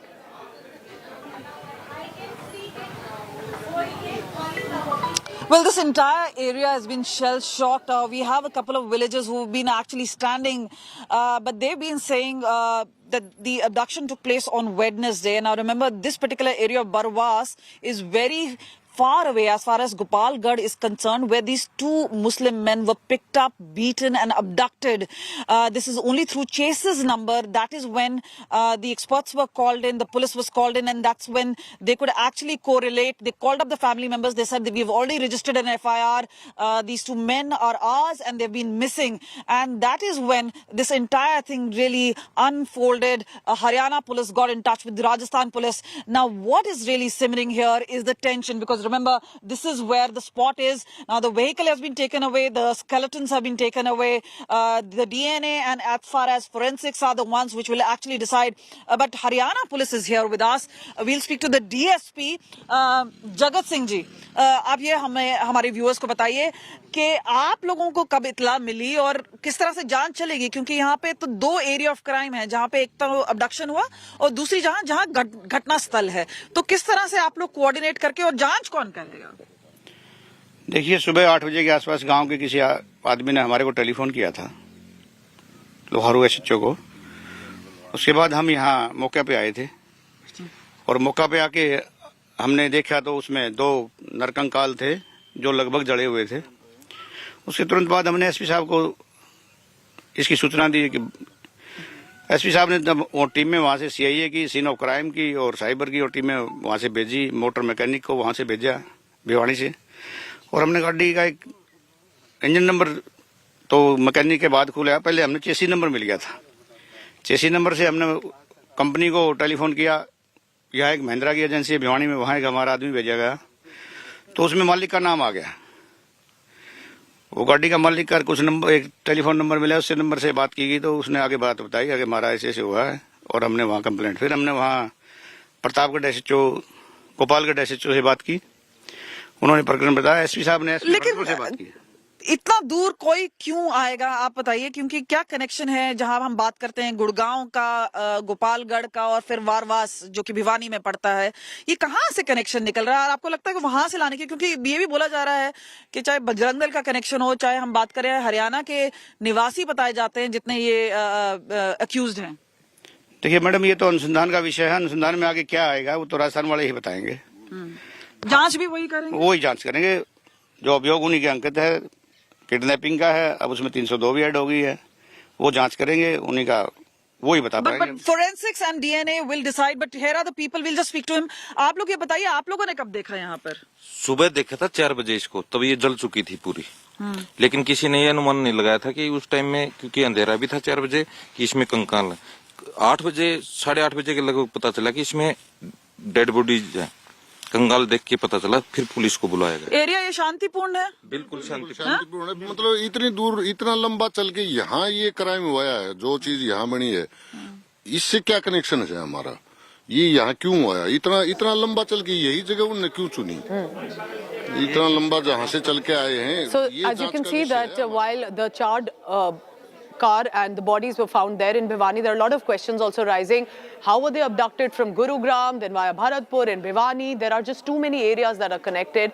What exactly happened? But nevertheless, it's a tragic, horrifying murder that's taken place. I'm now joined by TMC's Majid Memon over this.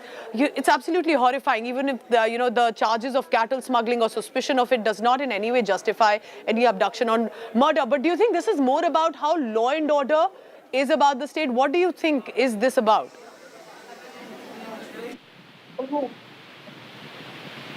Hello. Can you hear me? I'm sorry, I did not get you what you said. So my question was, sir, we saw what happened in Rajasthan, that two Muslim men who were abducted, tortured, and then allegedly were killed and burnt alive in this car. And they've also been identified. The suspicion or charge is of cow smuggling, but it nevertheless never justifies what happened. But do you think this is about law and order? This is about politics? This is about the area of Mewat, which is now where these self-styled goons are taking to law and order? Now, see, this is something, a revival of the mob lynching instances and the cases of hatred and communal disharmony. This is purely a law and order problem where the state administration, the policemen will have to be very careful in ensuring that offenders are punished and the victim gets justice.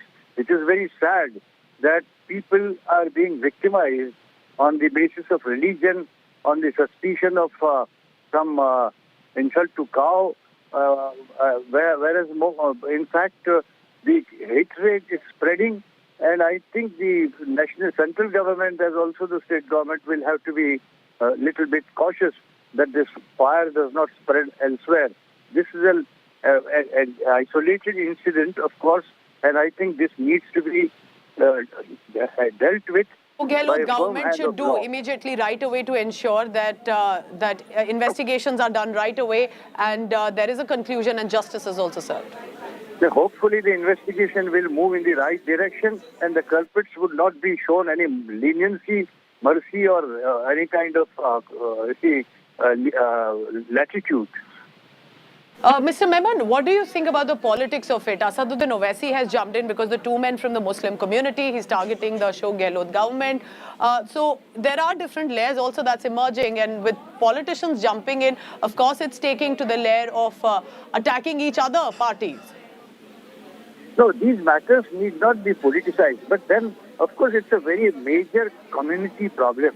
Local community leaders also must try to sit together, sort out and create some kind of a feeling of harmony and brotherhood. The whole country is unfortunately gradually being engulfed by these hatreds and assaults and all kinds of things. So this killing certainly is a warning that let all of us throughout the country be a little careful to ensure that such elements which are creating this kind of division in the society or this kind of hatred on communal grounds, which must be dealt with very firmly by the administration.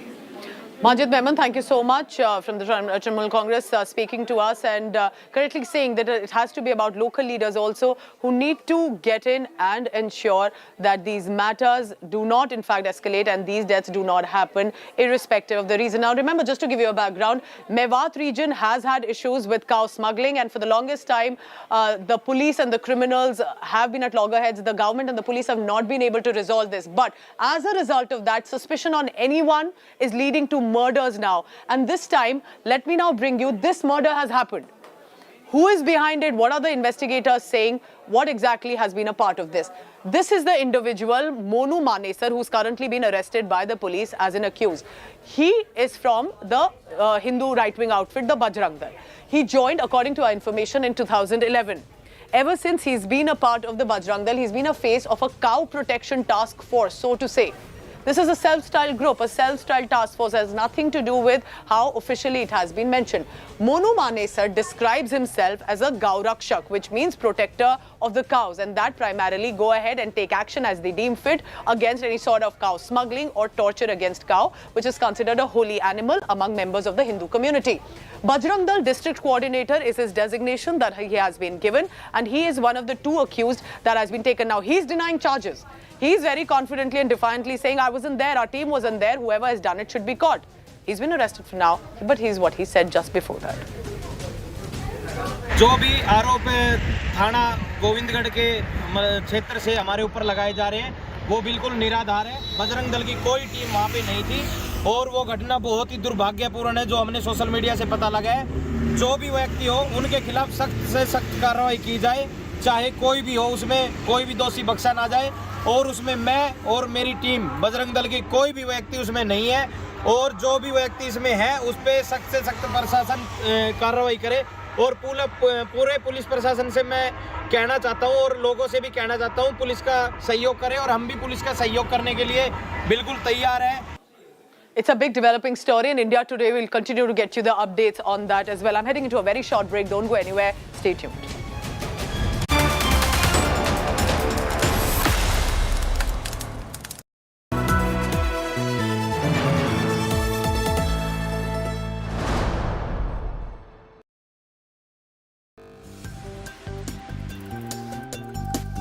I think there's an opportunity for India particularly to work with the United States and others. India is has the largest vaccine manufacturer in the world. I thought if it's blowing in the wind, it's best I'm on the motorcycle.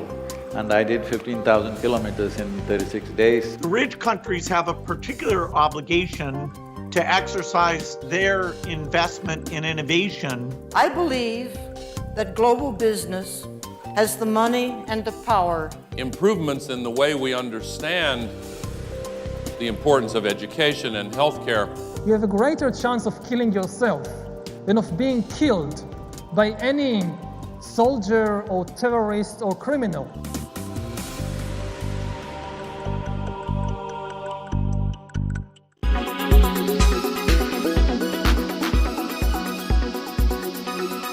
These are dreams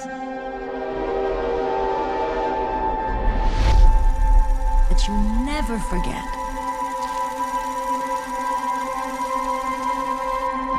Sammy? You can finally catch Steven Spielberg's latest offering, The Fabelmans, which has been winning hearts all over the world. The film is finally out in theatres in India. It's deeply personal for Spielberg as the film is based on his experience as a child in Arizona. The film presents a universal coming-of-age story about an isolated young man's pursuit of his dreams. In this family, it's the scientists versus the artists. Sammy's on my team, takes after me. What kind of movie are we gonna make? The movie features an ensemble cast of Gabrielle Labelle, Michelle Williams, Paul Dano, Seth Rogen and Judd Hirsch. The Fabelmans is written by Steven Spielberg in collaboration with Tony Kushner. The duo has earlier worked on some amazing films like Lincoln and Munich. She should have been a concert piano player. What she got in her heart is what you got. You can't just love something, you also have to take care of it. It's more important than your hobby. Can you stop calling it a hobby? The film received 5 nominations at the 80th Golden Globe Awards and won the award for Best Motion Picture Drama and Best Director for Spielberg. The Fabelmans has also been nominated for the Oscars in not 1 but 7 categories, including Best Picture, Best Director, Best Lead Actress, Best Supporting Actor, Best Original Screenplay, Best Production Design and Best Original Score. I don't know what to do anymore. You do what your heart says you have to. Entertainment Bureau, India Today. What was your favorite part?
Filmmaker Todd Phillips has unveiled the first look of Lady Gaga in a scene with Joaquin Phoenix, the Joker from the upcoming film Joker, Folie à Deux. The film will reportedly also feature Catherine Keener, Brendan Gleeson and Zazie Beetz.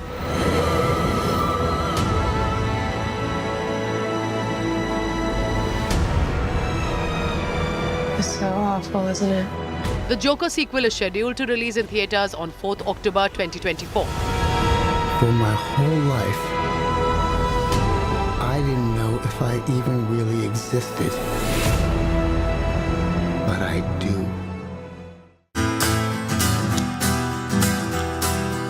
Sports drama Ted Lasso is all set to return with the third season.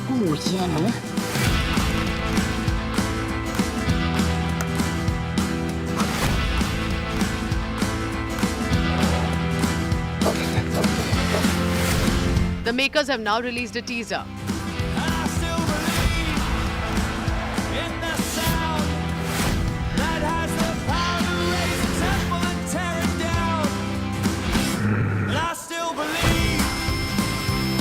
Latest season will focus on the newly promoted AFC Richmond, which is trolled as the media predictions widely peg them as last in the Premier League, and Nate, now hailed as the Wonder Kid, has gone to work for Rupert at West Ham United. Well, if seeing is believing, I believe we've been seen.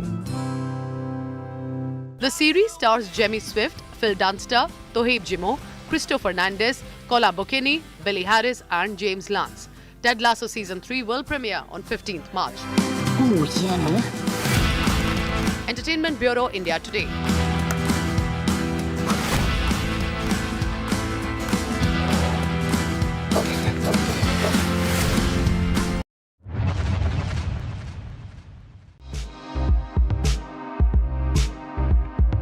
Janhvi Kapoor will reportedly make her Telugu debut in Junior NTR Stara NTR 30, which will be directed by Koratala Shiva. According to reports, the film is all set to go on the floor soon.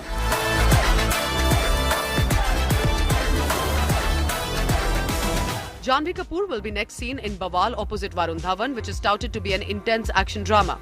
She also has sports drama titled Mr. and Mrs. Mahi in her kitty. Janhvi Kapoor was last seen in Millie, which was a remake of the Malayalam thriller Helen.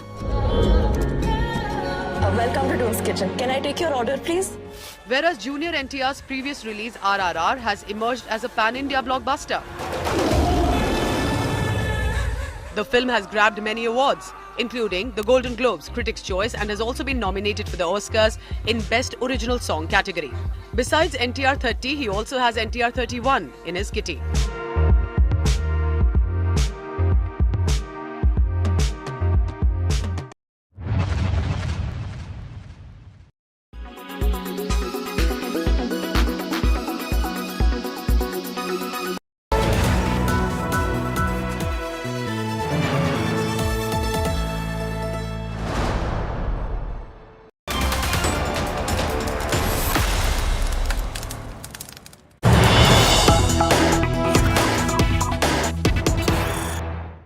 The Adani Hindenburg report, controversy is refusing to die down, and now the centre has suggested an expert committee, which will be now initiated in just a while. And the information that's coming in is that the centre will be submitting names for expert panel that will be selected by the government, include domain experts from various areas. The names have been selected by the centre, keeping in view the court's concern over the protection of investors. Centre is also expected to submit before the Supreme Court the scope of any expert panel that can be set up, and it be limited. The panel works within defined parameters. The names will be submitted before the Supreme Court in a sealed cover. So there will be an expert committee. Remember, we're talking about 20,000 crore rupees that have to be returned, as the Adani Group has said, to the investors. Because these are uncertain times for those, and specifically from possibly the middle-class families who could have invested in the group. And while Adani Group has said, we will ensure that nobody suffers. But right now, with the heat only escalating, whether in Parliament or on the streets and even legally, the government, the centre is likely to prepare a list of names for an expert committee as suggested, and will be submitting it to the Supreme Court in a sealed cover. So the question is, who could be possibly the names involved for this expert committee? Will it be from the business fraternity, the legal fraternity, or there could be some investors too? That remains to be seen, but there will be, primarily what we are being told, there will be defined parameters. Let's go across to Nalini Sharma for the latest. Nalini, what will be the role of this expert committee? Who is likely to be included in it? Well, Pooja, remember the last time in the hearing, the Supreme Court had suggested that there be an expert committee that should be formed, that will be monitored by the court, which can look into what changes need to be brought in to the regulatory framework to ensure that investors are protected from such kind of instances in the near future, especially the small-time investors, because the Supreme Court had expressly raised their concerns regarding them. So what the centre has now done is that they've prepared a list of people who can be included as part of this committee. There has been no order that's come in from the Supreme Court regarding the formation of the committee so far, but the centre from its side is recommending the names of people who can be included. These names are all confidential. They're being submitted before the Supreme Court in a sealed cover, keeping in mind that the centre doesn't want to raise any apprehensions regarding the roles of SEBI. And they've said that the SEBI is already looking at this aspect. They're already inquiring into the matter. And the role of SEBI should not be undermined, which is why this entire process is being kept confidential. So we'll have to see what happens in the hearing today, whether the Supreme Court will go ahead and form a committee taking into account the names recommended by the centre. It's all up to hearing today before the Supreme Court. So big developments expected throughout. Now, Nalini, also quickly, because it's ahead of the hearing in the Supreme Court as well, how is the matter panning out legally with the petitions that have reached the top court of this country over the Adani issue? Well, Pooja, the petitions honestly don't have a lot to do with the matter, because the Supreme Court had suggested that these PILs that have been filed are really poorly drafted. But the reason the Supreme Court's taken this into account is because the Supreme Court said that sometimes we need to rise above these things to keep in mind that the larger public interest is not hampered. And that is why we've raised concerns regarding small-time investors, saying that it needs to be inquired into exactly how the regulatory framework needs to be changed, meaning what changes need to be brought in to the framework to ensure that there's some sort of protection that can be guaranteed to these investors. So it will be those aspects that the Supreme Court will be looking at. Obviously also be considering the names that have been proposed by the centre as to how many members will be part of this committee, or as to whether the committee will even be formed. It all remains up to Keep tracking the latest on that, Nalini Sharma. As ahead of the hearing, the centre is likely to make an expert committee and will have names who are domain experts to ensure that the investors do not suffer. Let me now take you to Jharkhand, because in Palamu, remember, there were communal clashes ahead of the Mahashivratri festival over a decorative gate. And these communal clashes included stone pelting and arson. The situation appears to be under control now, but politics face-off has escalated. JMM, BJP are at loggerheads and more. Here's a report coming in from Jharkhand.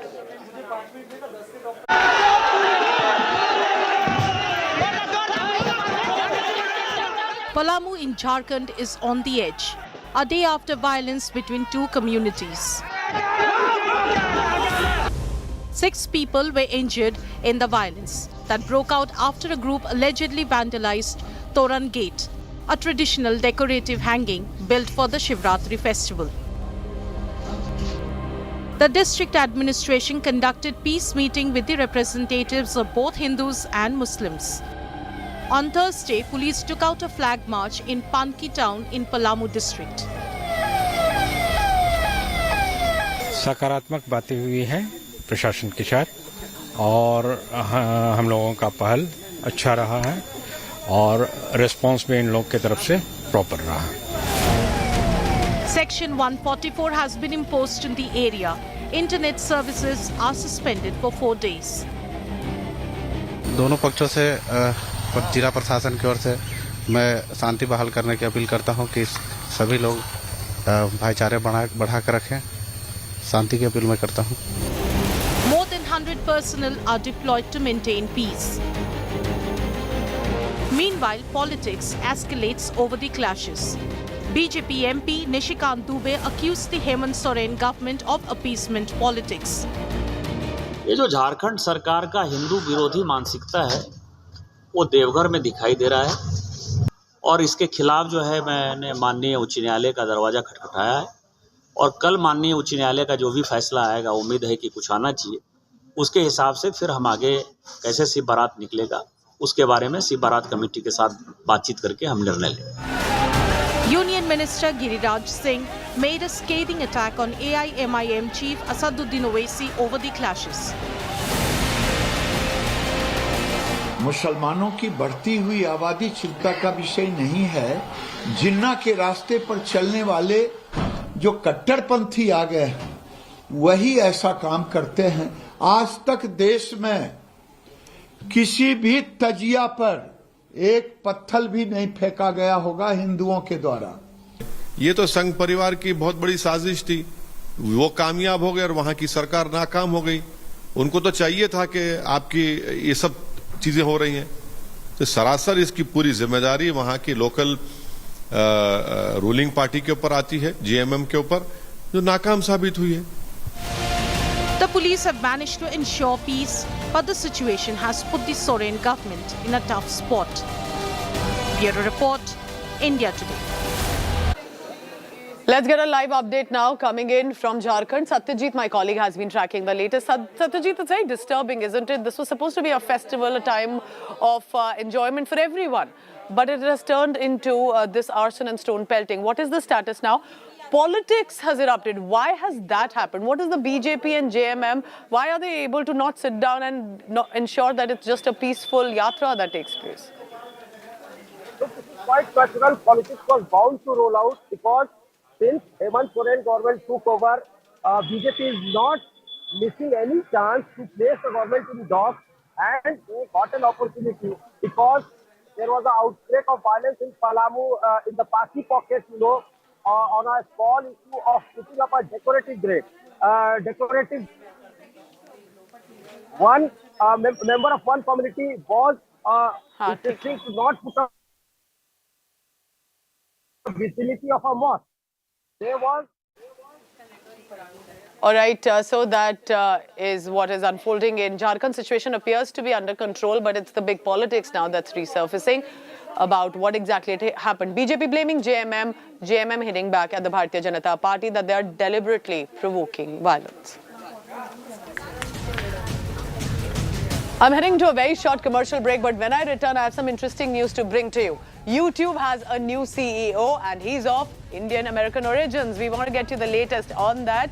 And what does it mean possibly with Neil Mohan now becoming the YouTube chief after, of course, Susan is going to step down after 25 years of heading the YouTube. This is a biggest Google's video platform. We get you the latest after.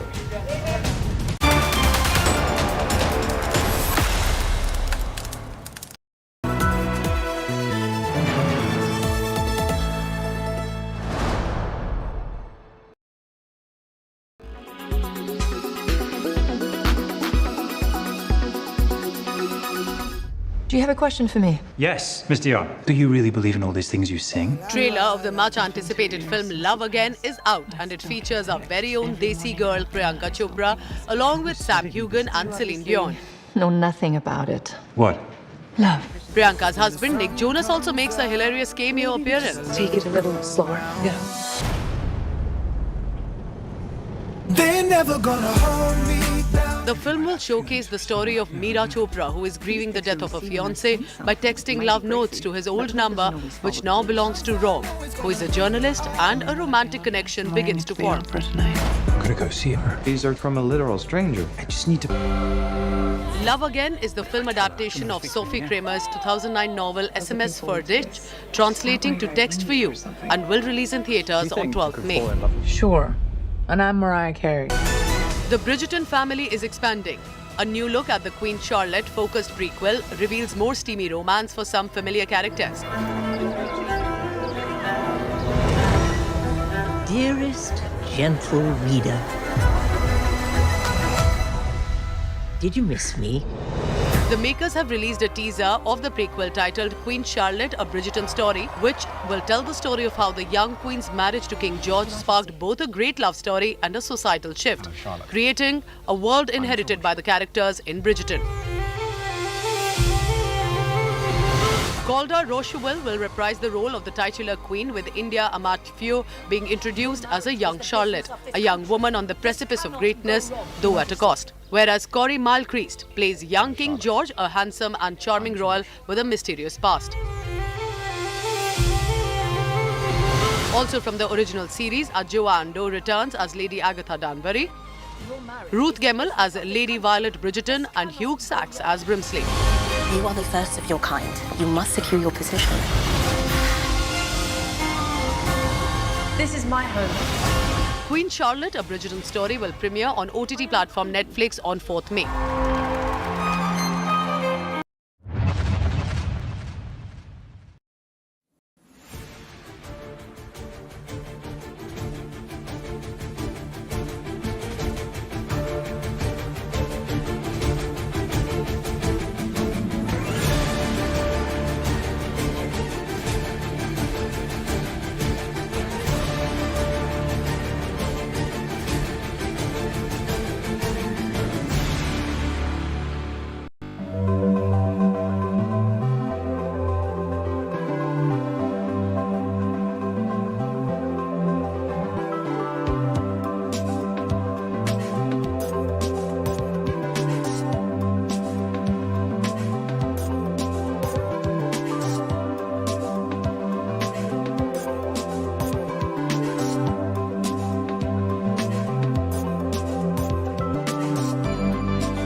Make your media plan smarter with India Today Live TV on your connected devices. Amplify your brand with 100 million smart internet viewers. To advertise, mail us at sales@aajtak.com.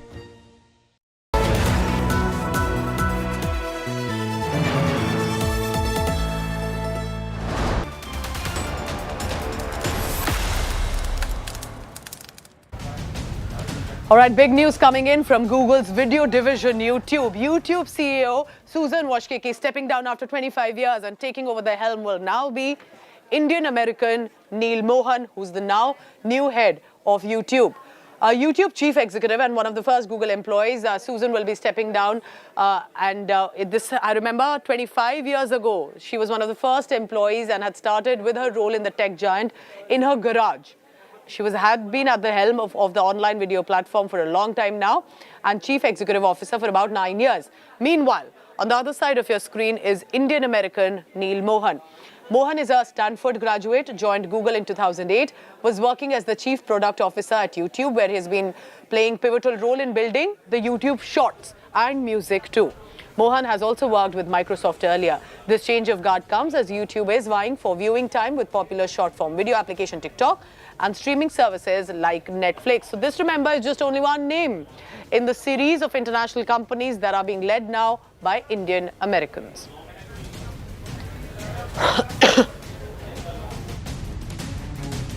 Meanwhile, praise is coming in from international quarters to India's economic growth and stability. Remember, at a time when the world is facing a fear of recession, our own neighbor nations are going through a huge turmoil. India got this praise coming in from Ray Dalio. He said highest global growth in India and is likely to only boom in the next few years. Ray Dalio is the founder of Bridgewater Associates and is a very known American businessman who's been now saying and said this at the World Government Summit 2023 in Dubai, that India will have the biggest and fastest growth rate and the country will witness main transformations too.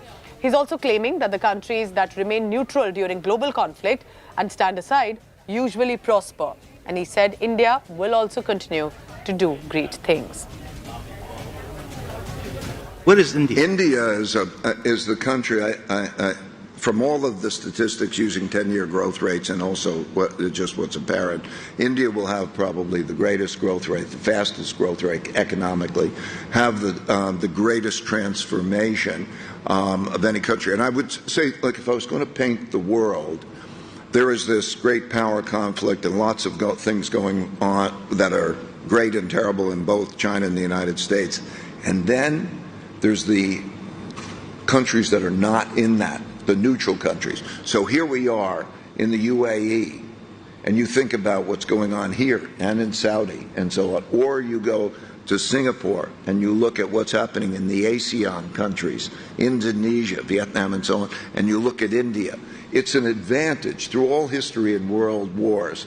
Those that have not been involved in the wars and stand aside from the wars actually prosper from whatever conflicts exist. So we're going to have different types of wars between those two states, but India is going to be. India will do great, I think, and then the question is, what does that mean for the rest of us?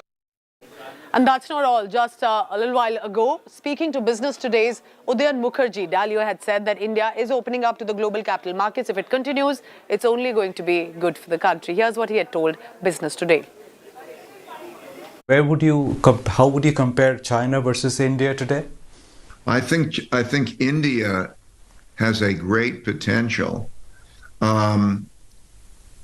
India, I use indicators, we use indicators of the next 10 years growth rate.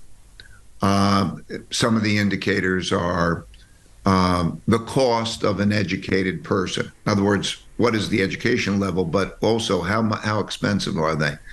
Barriers to trade and capital flows, levels of corruption, many different indicators. And on balance, India should have the highest growth rate of any country. And it's opening up to the global capital markets. If that continues, that'll be efficient for the capital markets in India and capital flows. And it is largely taking a neutral position in these conflicts. It, of course, needs to develop a very strong leading economy related to technology. It is not the two main competitors in technology development. Big technology platforms and all of that are still, of course, the United States and China, and those are going to be cutting edge areas. But its level of indebtedness, a number of indicators indicates that it should do very well over the next 10 years. But it'll be important to have a modernization, particularly of the capital markets, to bring in the efficiencies. All right, wrapping up this bulletin with that hope that India will always be stable with economy to ensure it can become a world leader too. Thank you so much for watching. Stay tuned to India Today, all the latest through the day on indiatoday.in. Take care.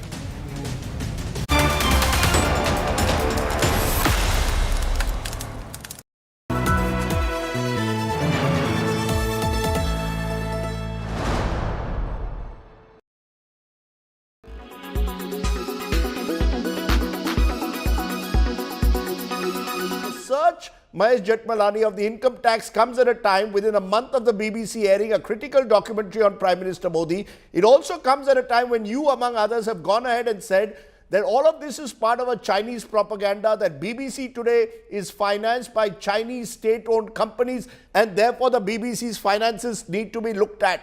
You want to expand on that? Yeah, I have said that, and I've done this on Twitter, and whatever I've said on Twitter regarding the BBC, I mean, there have been a number of tweets. I have backed it up with with evidence that is in the public domain, and the BBC hasn't ever denied that.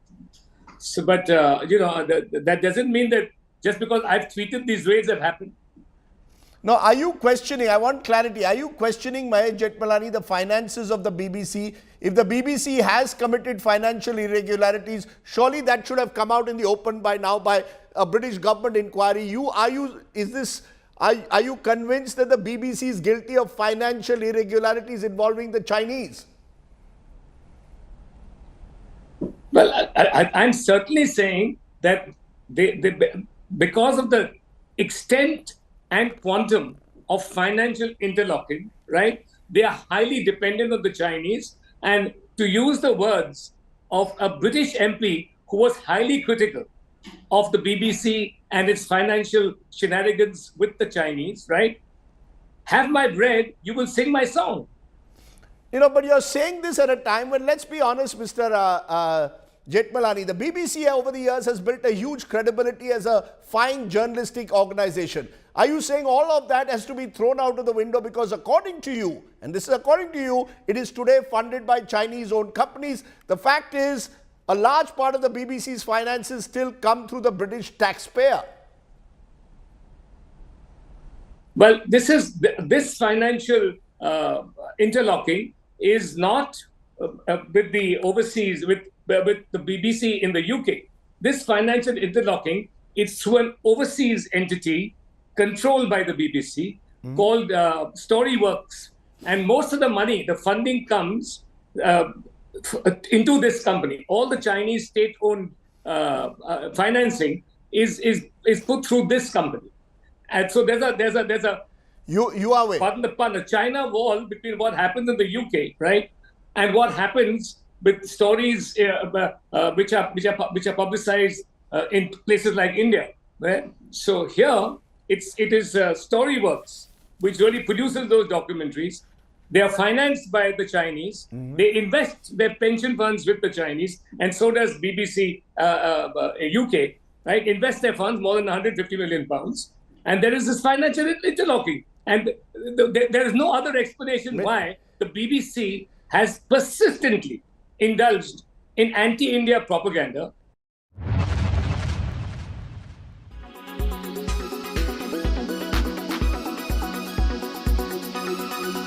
Make your media plan smarter with India Today Live TV on your connected devices. Amplify your brand with 100 million smart internet viewers. To advertise, mail us at sales@aajtak.com. Boda Jeans Company, Planet Easy, Union Bank of India.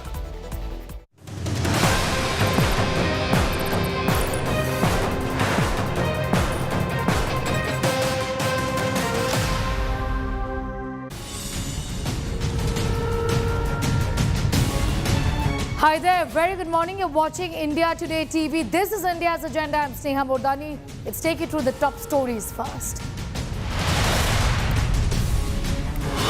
Two Muslim men abducted from Rajasthan and burnt alive in Haryana over suspected cow smuggling. Family accuses Bajrang Dal worker Monu, denies charges.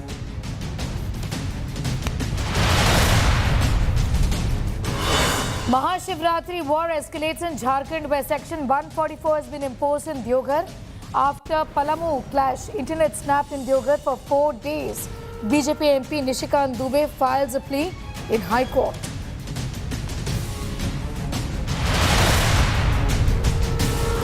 Civic apathy on display in Delhi as one person critically injured after part of a metro pillar collapsed at Haidarpur Badli Mode station.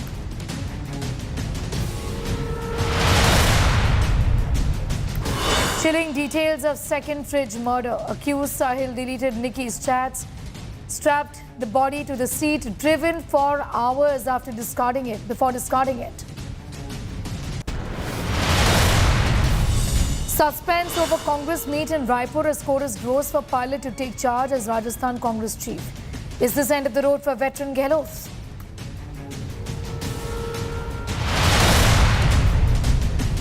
Pakistan's poor struggle for grain continues.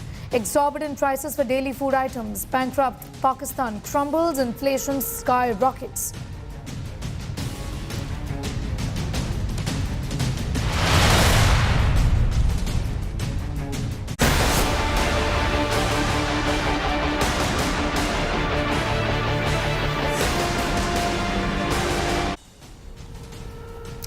A top story at this hour. New revelations continue to unravel in the gruesome murder of Nikki Yadav. According to the Delhi police, after Sahil Gehlot strangled his live-in partner to death, the accused also deleted all the chats and data from Nikki Yadav's phone.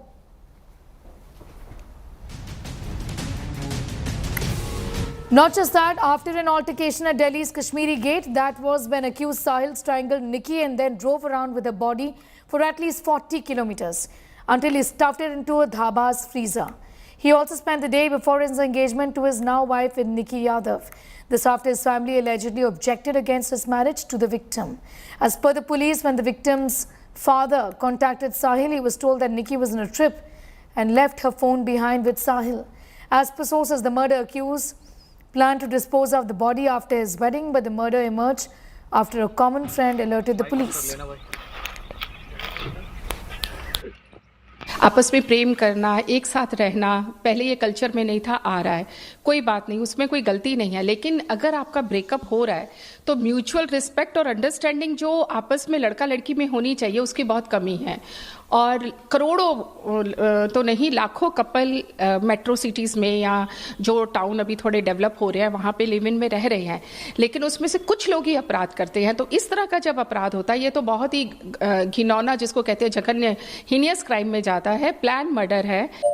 हाँ sir, मैं आदरणीय प्रधानमंत्री और गृह मंत्री से निवेदन करता हूँ कि ऐसे इसके लिए फास्ट ट्रैक कोर्ट से जांच कराई जाए और उसको जल्दी से जल्दी फांसी की सजा दी जाए कि ऐसा दरिंदा बाहर न रह सके। राष्ट्रीय महिला आयोग एक सोच बदलने की बात बहुत बड़ी है, परिवार की भी, और एक बहुत दुखद जो घटना है कि ये ट्रेंड बढ़ता जा रहा है। जो बच्चियां हैं वो सुरक्षित नहीं है लिव इन रिलेशनशिप में, ऐसा लग रहा है।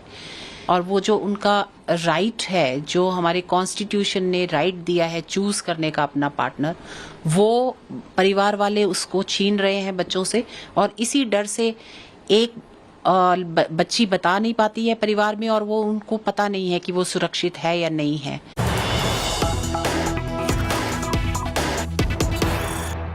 We have some news just coming in. Let's go straight to that. Monu Maneshar's name in the Bharatpur case FIR. Monu Maheshwar is associated with the Bajrang Dal. Monu is denying the allegations. Monu says, I know the rest of the people named in the FIR are also associated with the Bajrang Dal. We were named because we protect cows. We've got nothing to do with this crime, is what is being said. We demand CBI inquiry, is what is being said now.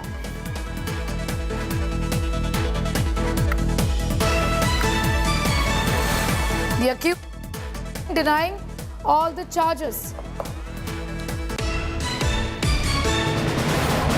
This is a mega. Bharatpur से जो जुनैद और नासिर गायब हुए हैं, उस मामले में जो FIR दर्ज हुई है उसमें मोनू मानेसर का नाम सामने आ रहा है। मोनू मानेसर बजरंग दल से जुड़ा हुआ है।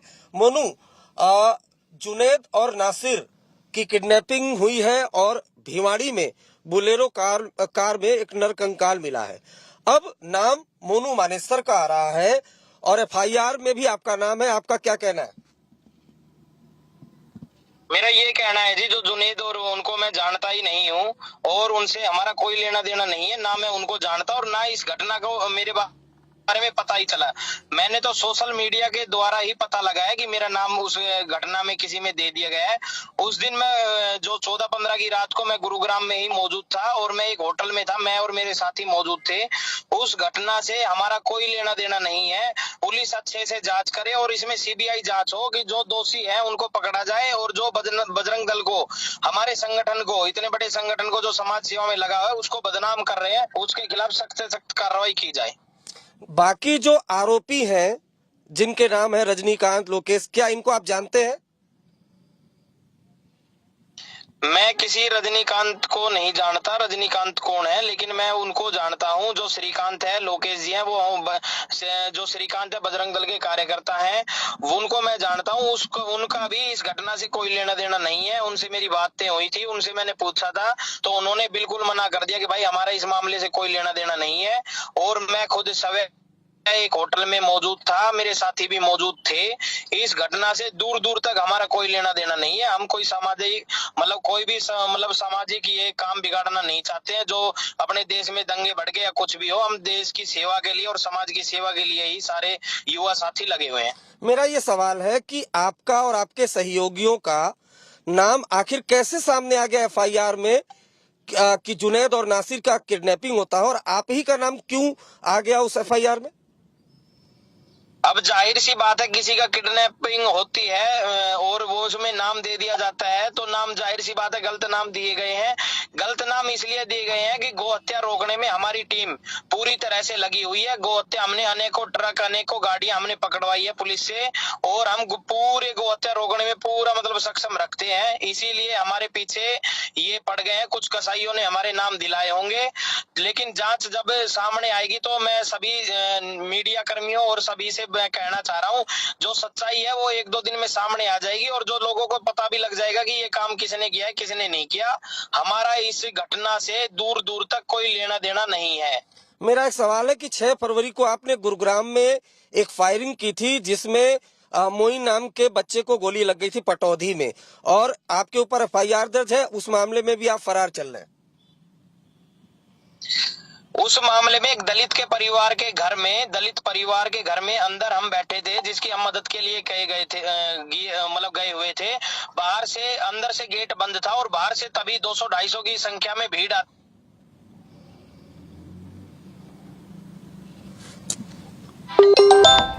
अरे क्योंकि हमारे साथ वहाँ लेडीजें भी थी, दलित परिवार था, बच्चे भी थे, उनको बचाने के लिए हमने हवा फायर जरूर किए थे, जो मेरी लाइसेंस है, हथियार है। हमने किसी को गोली ना मारी और उसमें भी पुलिस को जांच करेगी तो पता लग ही जाएगा कि हमने ये घटना नहीं की है। हमने तो सिर्फ और सिर्फ वहाँ पे हम पुलिस की मदद करवाने के लिए उन परिवार के पास गए थे और हमारा कोई भी उस घटना से कोई भी लेना देना नहीं। फायरिंग तो की थी ना आपने, एक बच्चे को गोली लगी। बच्चे को गोली लगी है, वो हमारी गोली नहीं है, उनकी तरफ से भी फायरिंग हुई थी। ये तो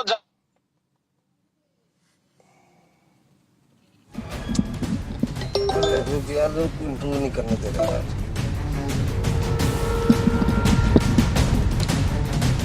मेरा फिर से सवाल है आपसे कि गुरुग्राम में पटौदी में आपने फायरिंग की, 307 का FIR दर्ज है आपके ऊपर। वो जांच का विषय है जी, उसमें हमारा कोई लेना देना नहीं है। हम दलित परिवार के मदद के लिए गए थे, उसमें पता लग जाएगा उस लड़के को गोली लगी है, कौन सी लगी है, कैसी लगी है, वो तो पता लग जाएगा। हमारी लाइसेंसी हथियार है, लाइसेंसी गोली लगी है नहीं लगी, वो तो आपके मीडिया के माध्यम से या पुलिस के माध्यम से पता लग जाएगा। आपको ये किसने दिया है? सरकार ने, हरियाणा सरकार ने किसने ठेका दिया है कि आप जो है रात में गौ तस्करों को पकड़े, उनके साथ मारपीट करें, फायरिंग करें? पहली बात, सरकार का काम तो कोई है ही नहीं, सरकार ने ठेका किसी को नहीं दे रहा। लेकिन ठेका गया ये शब्द भी आपने जो बोला है ठेका, ये ठेका नहीं है। हमारी गौ माता इतनी परेशान है, हम अपनी गौ माता को कटने से नहीं बचा सकते क्या? सामाजिक हमें सनातन धर्म में है, कोई भी सनातन क्या बजरंग दल का ही काम है क्या? सनातन धर्म, हिंदू धर्म, कोई भी धर्म, हमारे इसमें मुस्लिम कई मुस्लिम साथी भी हमारी मदद करते हैं, जो गौ हत्या रोकने में मदद करते हो। किसी के खेत में गाय काट दी जाती है, वो बड़ा परेशान रहता है कि भाई इनकी इनका सर हमारे खेतों में पड़ा रहता है, कृपया इनमें हमारी रोकने की मदद करें।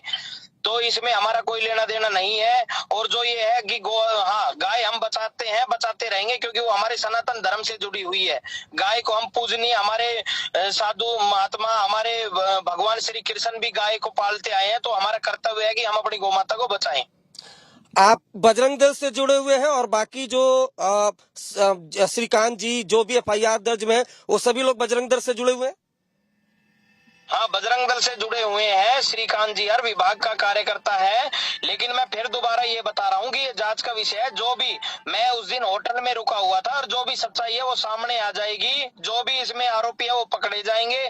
और लेकिन मैं फिर दोबारा मीडिया में, नेशनल मीडिया में मैं फिर दोबारा बता रहा हूँ कि इस घटना से हमारा कोई लेना देना नहीं है।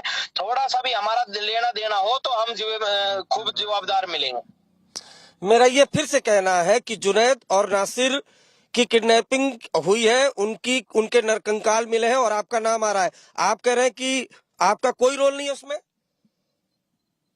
बिल्कुल, हमारा कोई रोल नहीं है उसमें। ये इतनी मतलब जो निर्दयता है वो हमारे अंदर हो ही नहीं सकती, बजरंग दल के कार्यकर्ताओं में ही नहीं हो सकती। ये बजरंग दल सिर्फ समाज के सेवा के लिए लगा है, ये कर्म हमारे काम नहीं है और ना हम सोच भी नहीं सकते कि ऐसा हम ये काम करेंगे। तो कौन दे रहा है आपका नाम? कौन, कैसे आ रहा है आपका नाम?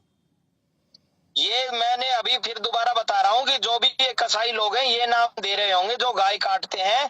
और मैं तो ये कह रहा हूँ कि सच्चाई सामने आनी चाहिए। जिनके परिवार के बच्चे इतनी निर्दयी तरीके से गए हैं उनको भी मतलब कार्रवाई तो होनी चाहिए, लेकिन जो सच्चाई है उस पर कार्रवाई होनी चाहिए। असली जो कातिल है वो बचने नहीं चाहिए हर हालत में, उनका पता लगना चाहिए कि कौन है कौन नहीं। पुलिस ने आपसे कांटेक्ट करने की कोशिश की, आपने कांटेक्ट किया है या? पुलिस पुलिस के मैंने कांटेक्ट किया भी है और मेरे जो अधिकारी हैं, मेरे विश्व हिंदू परिषद के अधिकारी हैं, वो भी कांटेक्ट कर रहे हैं पुलिस से कि इसमें सच्चाई लाई जाए और बजरंग दल का नाम ना उछाला जाए। कि बजरंग दल हर जगह बजरंग दल सिर्फ सेवा कर सकता है, समाज सुरक्षा कर सकता है और ये गलत काम बजरंग दल का करने का नहीं है। ठीक है,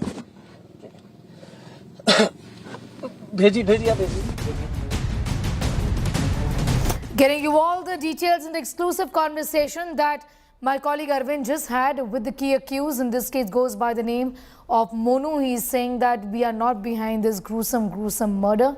Allegations against us are false is what is being said by Monu Maneshwar. The name, remember, has appeared in the Bharatpur case. In this FIR, his name has appeared.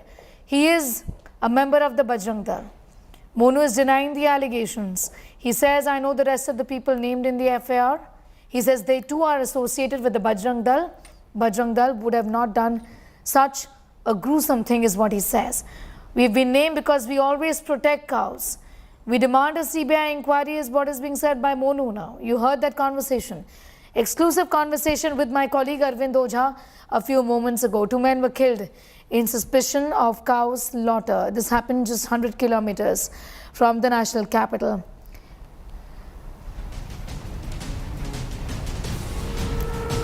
DSP of Bhiwani spoke exclusively to my colleague Kamaljeet Sandhu. Listen in. आप लोगों को कब इतला मिली और किस तरह से जांच चलेगी, क्योंकि यहाँ पे तो 2 एरिया ऑफ क्राइम है, जहाँ पे एक तो अबडक्शन हुआ और दूसरी जहाँ घटना स्थल है, तो किस तरह से आप लोग कोऑर्डिनेट करके और जांच कौन करेगा? देखिए, सुबह 8 बजे के आसपास गांव के किसी आदमी ने हमारे को टेलीफोन किया था, लोहारू एसएचओ को। उसके बाद हम यहाँ मौके पे आए थे और मौका पे आके हमने देखा तो उसमें 2 नरकंकाल थे जो लगभग जड़े हुए थे।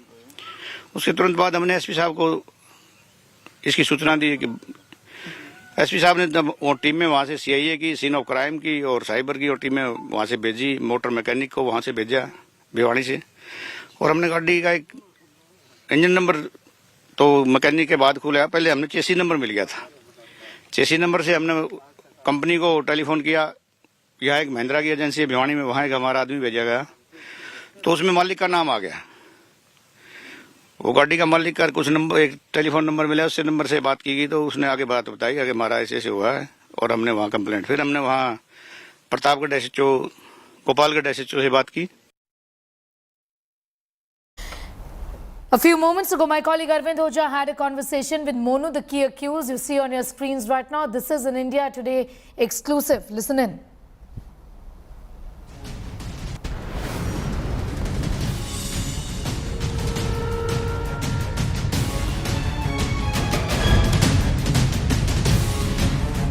आप लोगों को कब इतला मिली?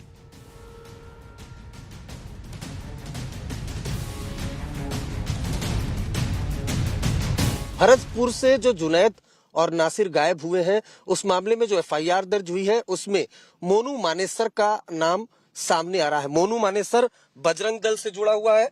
मोनू, जुनैद और नासिर की किडनैपिंग हुई है और भिवाड़ी में बुलेरो कार में एक नरकंकाल मिला है। अब नाम मोनू मानेसर का आ रहा है और एफआईआर में भी आपका नाम है, आपका क्या कहना है? मेरा ये कहना है जी, जो जुनैद और उनको मैं जानता ही नहीं हूँ और उनसे हमारा कोई लेना देना नहीं है, ना मैं उनको जानता और ना इस घटना को मेरे बारे में पता ही चला। मैंने तो सोशल मीडिया के द्वारा ही पता लगाया कि मेरा नाम उस घटना में किसी में दे दिया गया है। उस दिन मैं जो 14-15 की रात को मैं गुरुग्राम में ही मौजूद था और मैं एक होटल में था, मैं और मेरे साथी मौजूद थे। उस घटना से हमारा कोई लेना देना नहीं है। पुलिस अच्छे से जांच करे और इसमें सीबीआई जांच हो कि जो दोषी है उनको पकड़ा जाए और जो बजरंग दल को, हमारे संगठन को, इतने बड़े संगठन को जो समाज सेवा में लगा हुआ है उसको बदनाम कर रहे हैं, उसके खिलाफ सख्त से सख्त कार्रवाई की जाए। बाकी जो आरोपी हैं जिनके नाम है रजनीकांत, लोकेश, क्या इनको आप जानते हैं?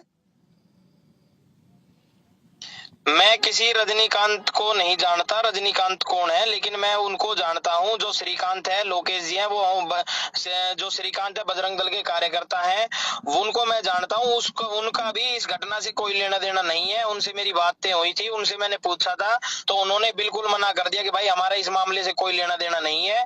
और मैं खुद सवेरे एक होटल में मौजूद था, मेरे साथी भी मौजूद थे। इस घटना से दूर दूर तक हमारा कोई लेना देना नहीं है। हम कोई सामाजिक कोई भी सामाजिक ये काम बिगाड़ना नहीं चाहते हैं जो अपने देश में दंगे भड़के या कुछ भी हो। हम देश की सेवा के लिए और समाज की सेवा के लिए ही सारे युवा साथी लगे हुए हैं। मेरा ये सवाल है कि आपका और आपके सहयोगियों का नाम आखिर कैसे सामने आ गया एफआईआर में कि जुनैद और नासिर का किडनैपिंग होता है, और आप ही का नाम क्यों आ गया उस एफआईआर में?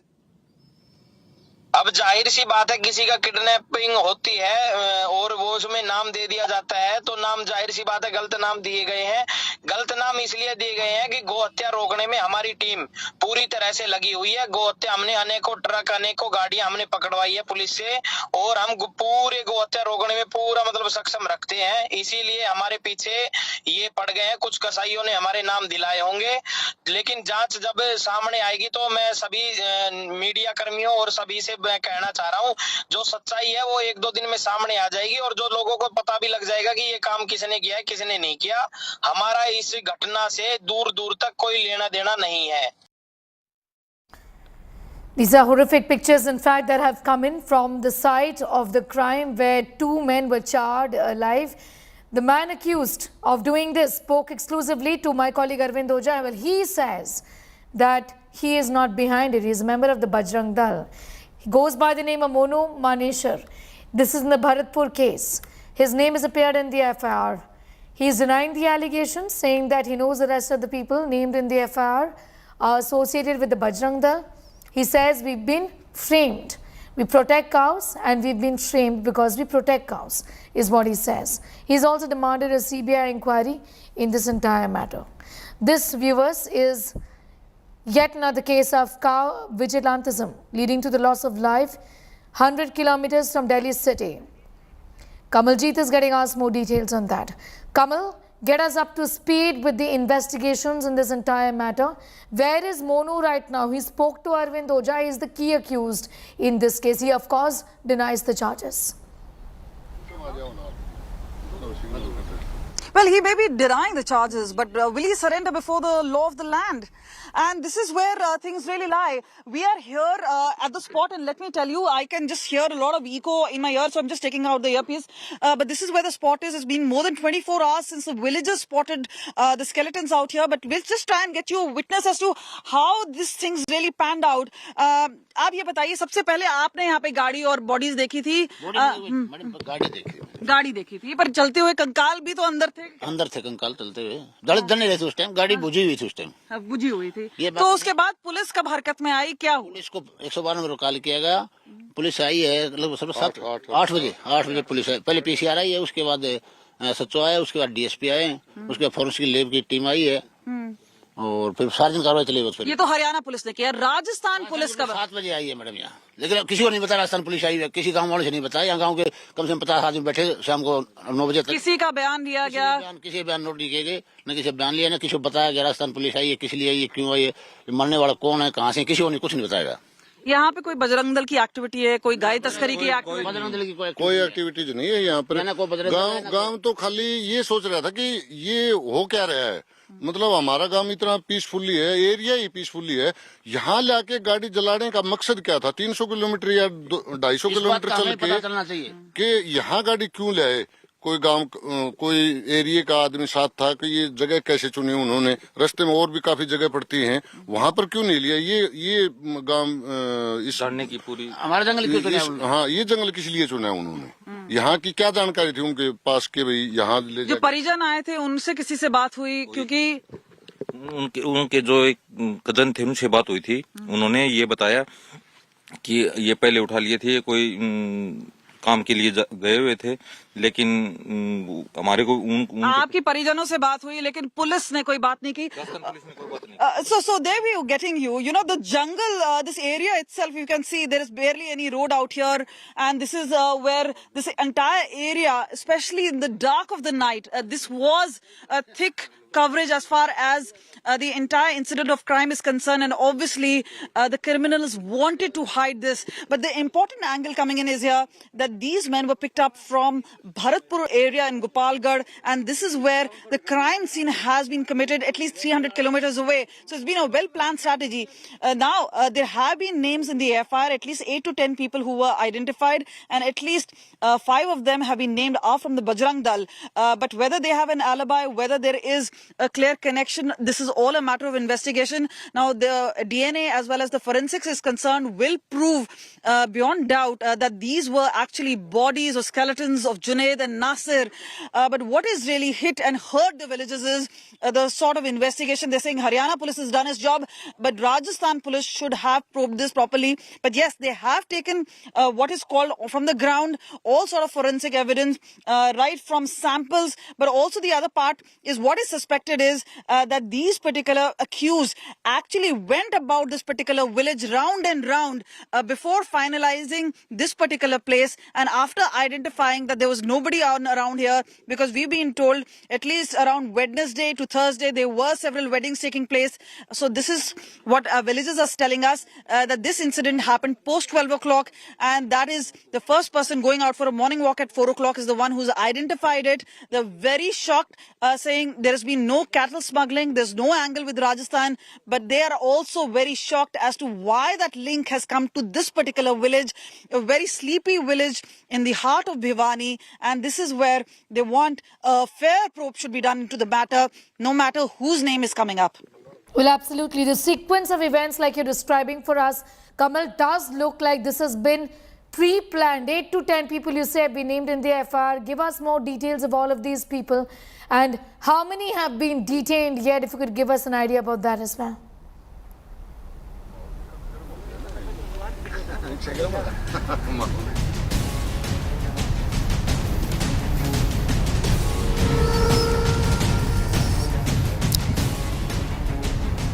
Listening to Arvind Oja, who spoke to Monu, one of the key accused in this case.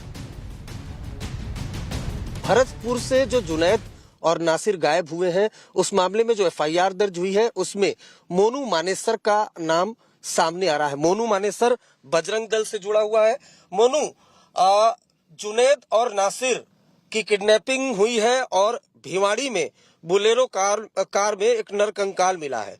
अब नाम मोनू मानेसर का आ रहा है और एफआईआर में भी आपका नाम है, आपका क्या कहना है? मेरा ये कहना है जी, जो जुनैद और उनको मैं जानता ही नहीं हूँ और उनसे हमारा कोई लेना देना नहीं है, ना मैं उनको जानता और ना इस घटना को मेरे बारे में पता ही चला।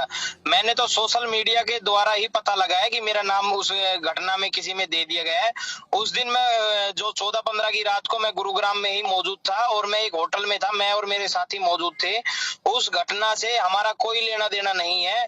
पुलिस अच्छे से जांच करे और इसमें सीबीआई जांच हो कि जो दोषी है उनको पकड़ा जाए और जो बजरंग दल को, हमारे संगठन को, इतने बड़े संगठन को जो समाज सेवा में लगा हुआ है उसको बदनाम कर रहे हैं, उसके खिलाफ सख्त से सख्त कार्रवाई की जाए।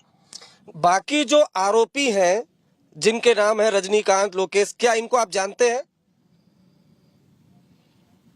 मैं किसी रजनीकांत को नहीं जानता, रजनीकांत कौन है, लेकिन मैं उनको जानता हूं। जो श्रीकांत है, लोकेश जी हैं, वो जो श्रीकांत है बजरंग दल के कार्यकर्ता हैं, उनको मैं जानता हूं। उसको उनका भी इस घटना से कोई लेना देना नहीं है। उनसे मेरी बातें हुई थी, उनसे मैंने पूछा था तो उन्होंने बिल्कुल मना कर दिया कि भाई हमारा इस मामले से कोई लेना देना नहीं है। और मैं खुद सवेरे एक होटल में मौजूद था, मेरे साथी भी मौजूद थे।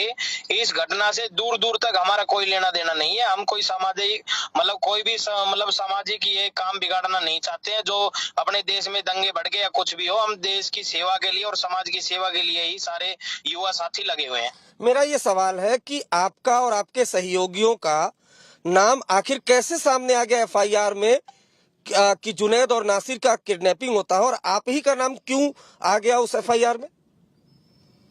अब जाहिर सी बात है किसी का किडनैपिंग होती है और वो उसमें नाम दे दिया जाता है तो नाम जाहिर सी बात है गलत नाम दिए गए हैं।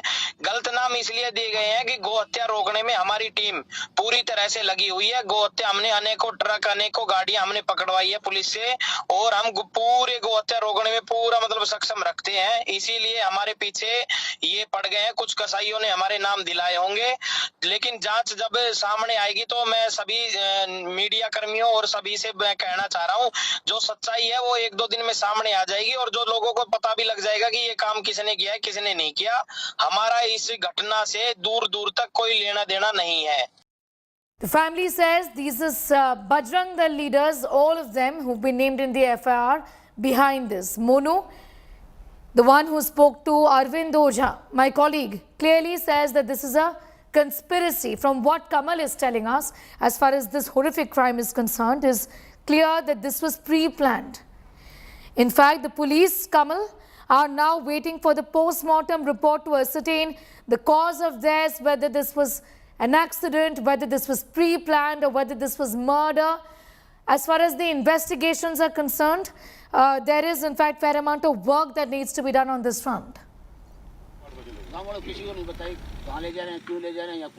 Well, definitely. I think Haryana police did a job because remember, as soon as the villagers contacted them, they came to the spot right here. They not only collected evidence but also ensured that they got the chassis number. They called in the experts because they called the Mahindra Bolero guy. They fixed and they found out and rung the number, and that is when they connected the dots, and finally they spoke to the family members who said an FIR has already been registered under Gopalgarh, especially in Rajasthan's Bharatpur area, about 2 missing Muslim youth. And this is where they've actually said that they could actually connect the dots, and eventually they called up Rajasthan police. They came here around 6:37, and that is where we've been trying to speak to the villagers, trying to get a sense of why they feel very upset as to this place being chosen as an area, especially to commit crime of this nature.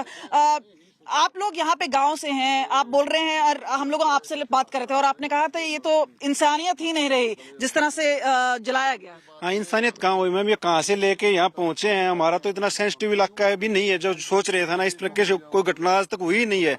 तो ये लेके आए बनी के अंदर से, और सुबह आके हमने देखा डेड बॉडी कंकाल उसके अंदर गिरे हुए थे। कुछ समझ में नहीं आ रहा था कि सौदा हुआ क्या है नया ना। तब मैंने ही पहली बार 112 पे कॉल करके मैंने बुलाया था पुलिस वाले, वो आए 112 वाले। उन्होंने आके देखा किसी का कोई बयानबाजी नहीं, कोई कुछ नहीं। शाम को लेके गए तभी हमें कुछ नहीं बताया गया। गांव पूरा गुमराह है, गमसी नहीं इसमें क्या हुआ हमारे गांव के अंदर, क्या आज तक कोई घटना हुई नहीं है। We are going across to the proceedings of the Karnataka Assembly right now.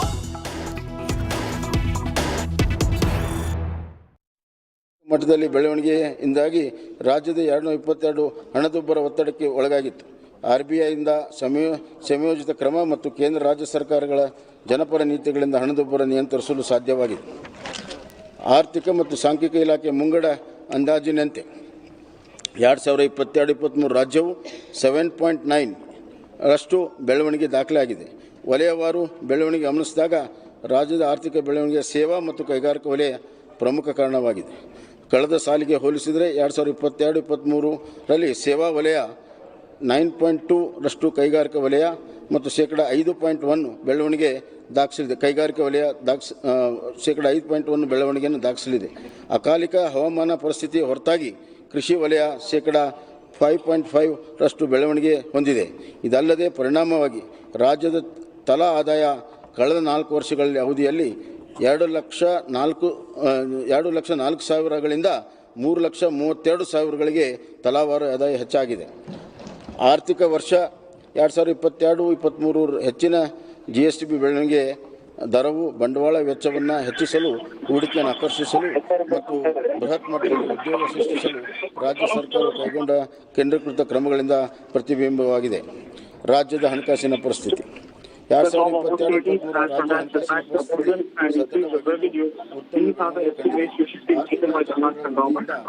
ಸತತವಾಗಿ ಸಂಗ್ರಹ ಹೆಚ್ಚಳಾಗಿದೆ. ಆರ್ಥಿಕ ಬೆಳವಣಿಗೆ ಬೇಡಿಕೆ ಹೆಚ್ಚಾದುದರಿಂದ ವಾರ್ಷಿಕ ಜಿಎಸ್ಟಿ ಸಂಗ್ರಹ 21-22 ಜನವರಿ ತಿಂಗಳಿಗೆ ಅಂತ್ಯಕ್ಕೆ ಹೋಲಿಸಿದರೆ -26% ಬೆಳವಣಿಗೆ ಆಗಿರುತ್ತದೆ. ಅದೇ ರೀತಿ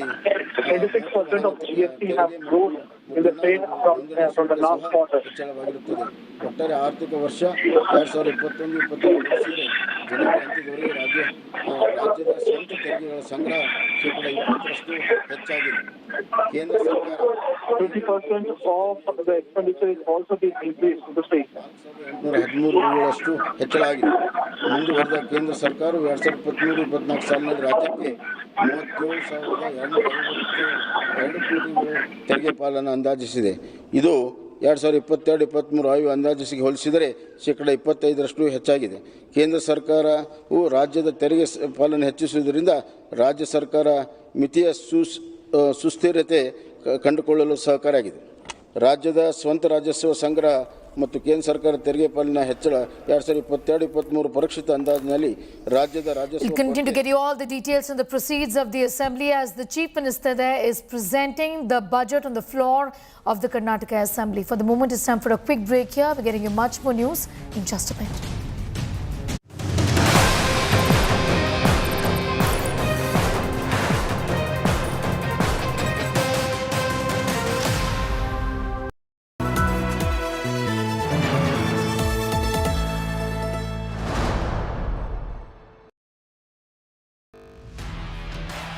Over 3 decades, Business Today has delivered news, views and analysis like no other. Now, Business Today presents the future. Could I request Mr. Arun Puri, our Editor-in-Chief, to come up on the stage with the Finance Minister as we unveil the anniversary issue of Business Today. This is the 31st anniversary of India's #1 news magazine. BT produces a cover with an AI avatar of Pichan on its 31st anniversary issue. Visit businesstoday.in/subscribe and subscribe now.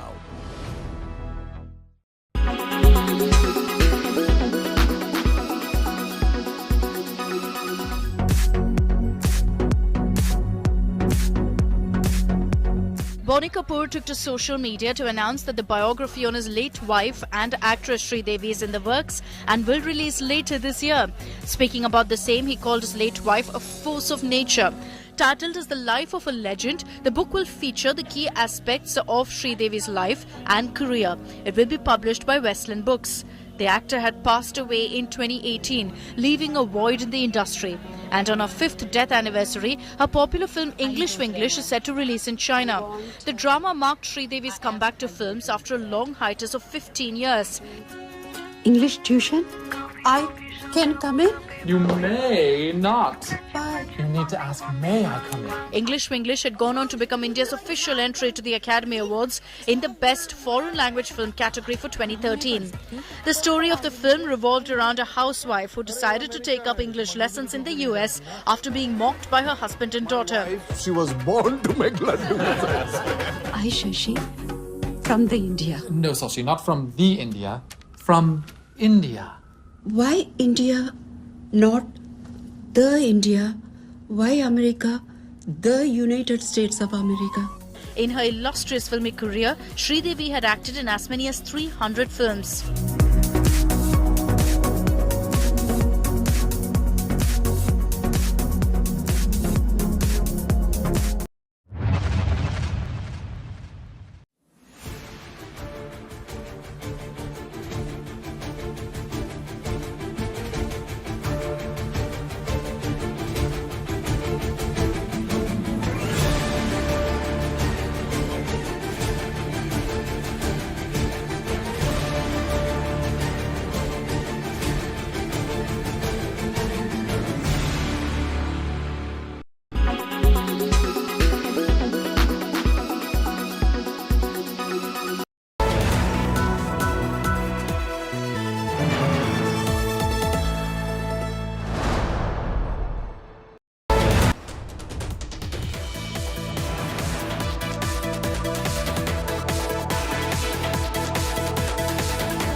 It is often said, when women are empowered, whole society benefits.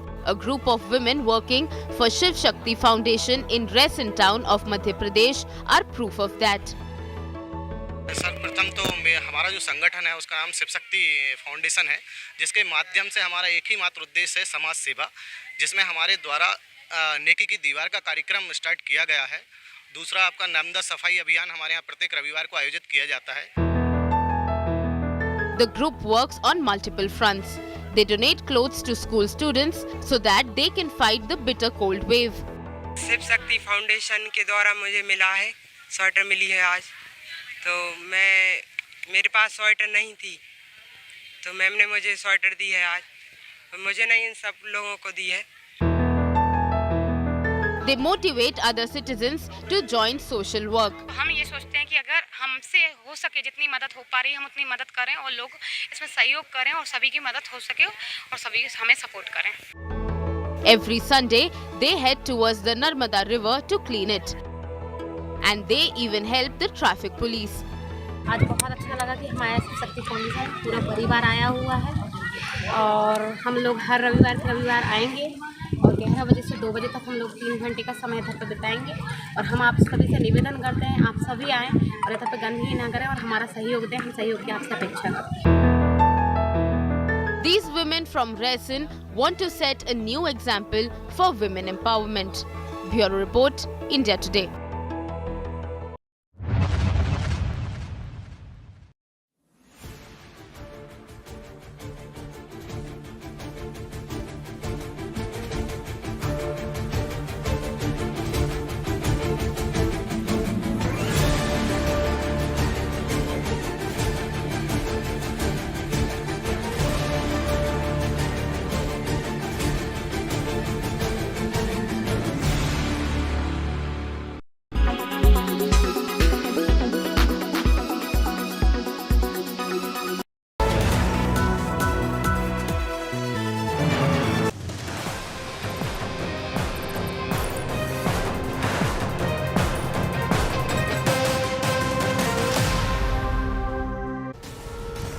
Welcome back. You're watching India's Agenda. Well, a piece of shuttering fell from an under-construction metro pier at Haidarpur, Badli. One person was critically injured and was rushed to a nearby hospital. The DMRC, has assured all necessary assistance to the injured and said that a thorough inquiry is going to be conducted into this matter.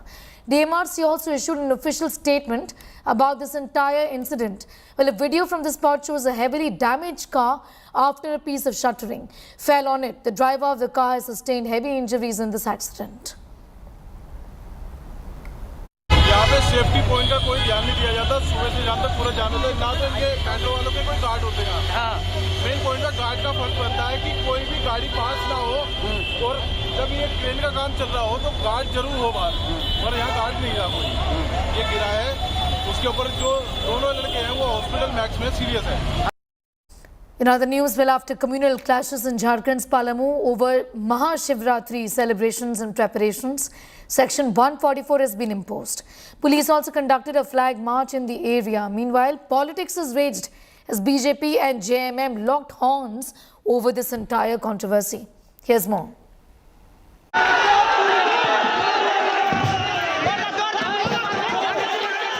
Palamu in Jharkhand is on the edge, a day after violence between two communities. 6 people were injured in the violence that broke out after a group allegedly vandalized Toran Gate, a traditional decorative hanging built for the Shivratri festival. The district administration conducted peace meeting with the representatives of both Hindus and Muslims. On Thursday, police took out a flag march in Panki town in Palamu district.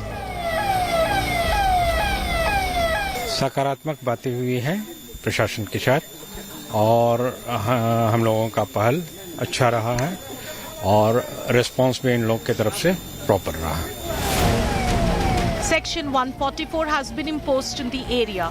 Internet services are suspended for 4 days. दोनों पक्षों से जिला प्रशासन की ओर से मैं शांति बहाल करने की अपील करता हूं कि सभी लोग भाईचारे बढ़ा कर रखें शांति की अपील मैं करता हूँ। More than 100 personnel are deployed to maintain peace. Meanwhile, politics escalates over the clashes. BJP MP Nishikant Dubey accused the Hemant Soren government of appeasement politics. ये जो झारखंड सरकार का हिंदू विरोधी मानसिकता है वो देवघर में दिखाई दे रहा है और इसके खिलाफ जो है मैंने माननीय उच्च न्यायालय का दरवाजा खटखटाया है और कल माननीय उच्च न्यायालय का जो भी फैसला आएगा उम्मीद है कि कुछ आना चाहिए। उसके हिसाब से फिर हम आगे कैसे शिव बारात निकलेगा उसके बारे में शिव बारात कमेटी के साथ बातचीत करके हम निर्णय लेंगे। Union Minister Giriraj Singh made a scathing attack on AIMIM chief Asaduddin Owaisi over the clashes. मुसलमानों की बढ़ती हुई आबादी चिंता का विषय नहीं है। जिन्ना के रास्ते पर चलने वाले जो कट्टरपंथी आ गए हैं वही ऐसा काम करते हैं। आज तक देश में किसी भी तजिया पर एक पत्थर भी नहीं फेंका गया होगा हिंदुओं के द्वारा। ये तो संघ परिवार की बहुत बड़ी साजिश थी, वो कामयाब हो गए और वहां की सरकार नाकाम हो गई। उनको तो चाहिए था कि आपकी ये सब चीजें हो रही हैं, तो सरासर इसकी पूरी जिम्मेदारी वहां की लोकल रूलिंग पार्टी के ऊपर आती है, जीएमएम के ऊपर, जो नाकाम साबित हुई है। The police have managed to ensure peace, but the situation has put the Soren government in a tough spot. Bureau Report, India Today. Satyajit is getting us more details on that story. Satyajit, the problems and the clashes really have been ongoing for a couple of days now. Give us a sense of how things are at this point in time in terms of the law and order situation. Massive deployment is in place. More than 400 police personnel are patrolling the sensitive pockets, and 144 was clamped after the outbreak of violence on the D-Day. After that, an uneasy calm prevails in that pocket. That is a marketplace, I'll tell you. And both the communities have their shops out there. And ahead of Shivratri, the issue rake up and the issue of dispute was basically one community wanted to erect a decorative gate, which is called in local dialect a Torandwar, but the other community was opposed to it, saying that this is in vicinity of a mosque. So the other community should refrain from it. And initially they got engaged in a verbal duel. The matter escalated and led to a violence. Paki also witnessed arson also. Few bikes were set on blaze. But after that, when police took over, they were able to contain the situation, and now 144 has been clamped. The internet connection has been severed. It will remain suspended for the coming few days. The massive deployment is going to be in place for the next few days till the Shivratri is over. And drone cameras have been pressed into service. Okay, these are now arrangements that are made in place to ensure that things don't go out of hand days after there were clashes that took place in Palamu in Jharkhand there. With that, it's time for a break. Here on the other side, news from across the border where Pakistan's Pawar are struggling for grain. And that continues. Exorbitant prices for daily food items. Bankrupt Pakistan crumbles. Inflation has skyrocketed.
all political parties traveling from different parts. Armed with facts, Looking at political background. she takes the news by its horns. Do you think the future of these students are not hampered?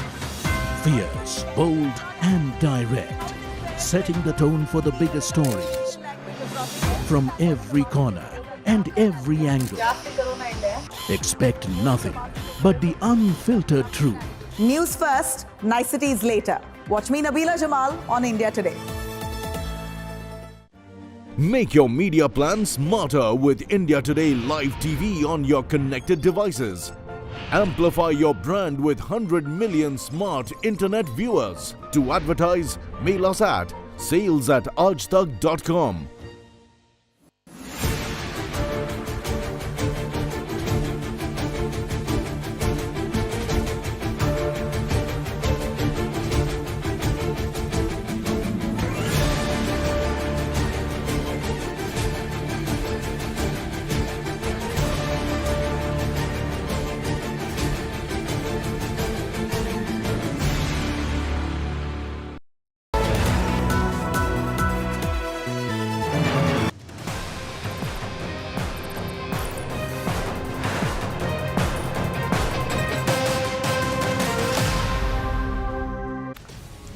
Welcome back. You're watching India's Agenda. Now, Pakistan continues to reel under tremendous economic distress. While on one hand, Pakistan awaits the International Monetary Fund bailout to protect the country from becoming bankrupt, long-distance queues outside famous Canadian coffee shop Tim Hortons narrate a story of two Pakistans. Take a look at this detailed report. An unprecedented economic crisis. Inflation soaring high, prices of basic amenities skyrocketing.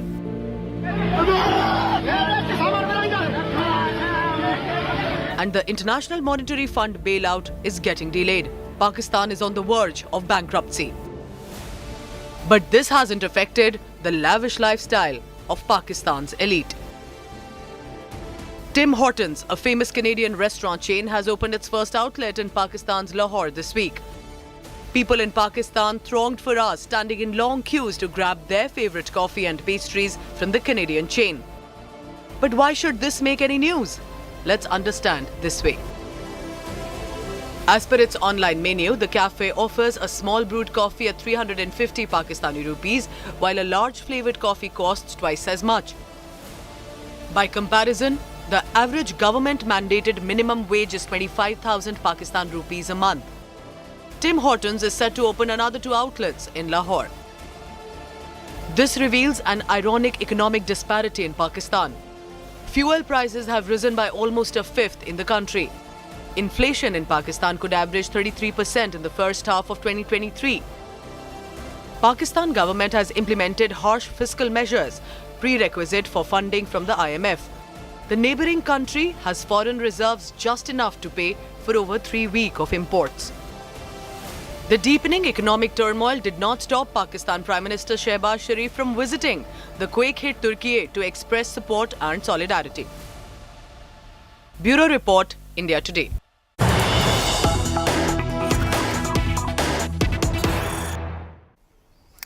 Big story we are breaking at this time. This is from the Supreme Court of India, where the court is going to hear the Maharashtra petitions on the Sena symbol war on its merit, and it's not going to be sent to a large bench. No referral to larger bench for now is what we are hearing from the Supreme Court of India. Remember, the symbol war has been an ongoing one between the two factions of the Shiv Sena and the Supreme Court to hear this matter. However, this is not going to go into another bench. The court is going to hear the petitions on the Sena symbol war on its merit, and it's not going to be sent to a larger bench is what we've been given to understand. No referral to a larger bench as of now is what we know. Supreme Court says the issue of whether reference is needed or not can't be considered isolated from facts of the case. The batch to be considered for consideration on merit is on the 21st of February. The court is going to start hearing, Anisha, the detailed argument on merits in the Maharashtra case from the 21st of February is what we are telling, and the issue of referral to a larger bench has been kept open. What does this really mean?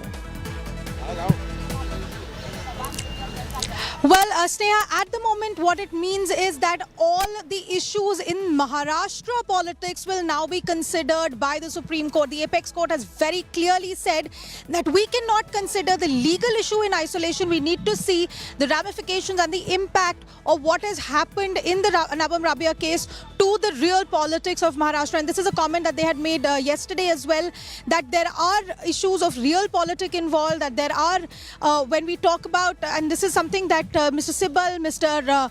Kaul had also raised, on both sides this argument had been raised, that when it comes to actual on-ground reality of politics, the legal principles are may or may not actually be implemented. And that is why now the court has said very clearly that the issue of referral of Nabam Rabia cannot be taken in isolation. We'll have to see the merits of the case itself, on whether the Nabam Rabia judgment has had an effect on the fact of this particular case needs to be considered. So effectively from 21st of February, Sneha, we are going to see detailed arguments on the merits of the petitions, which means that the Uddhav Thackeray faction and the Eknath Shinde faction will both get a chance to also talk about what happened in Maharashtra. Over the last 3 days, of course, we had seen arguments on this issue. They had gone into the merits of the matter partly as well. They had gone into how the timeline of the notices that had been sent by the Shinde faction MLAs, they had gone into the timeline of the disqualification applications that were sent in by the Uddhav Thackeray faction. But now the court is saying that we'll have to look into it in detail. We'll have to hear these issues on merit in detail. Because remember, this is not an isolated issue of legal interpretation of the law. This is about how the law translates to actual practice, because we have seen multiple instances of MLAs jumping ship, of speakers misusing their powers, of the push and pull between various factions of parties, of the horse trading, the reality of horse trading that happens in Indian politics, that has happened in several cases over the last few years. And that is why the court has said that they will have to look into the merits of the matter specifically. Now, what will that entail really? Let's take a look at what will that entail really. One, what was exactly the timeline of the notices that were sent by the Shinde faction MLAs saying that they want to initiate the no confidence motion against the speaker and deputy speaker. Secondly, the court will have to see the decisions that were taken by the speaker and what impact they would have had on the politics of Maharashtra. Thirdly, they would have to see whether the restriction imposed on the speaker by the 27 June verdict of the Supreme Court, where they had said that you hold your hand when, as far as it comes to these disqualification petitions, what impact did that have on the actual politics of Maharashtra? Anisha, we'll of course keep coming back to you for more details on that. Yes, all of that has to be considered in terms of referral of larger bench also is concerned, is what Anisha is telling us from the Supreme Court of India. That brings us to the end of this edition. News continues on the other side.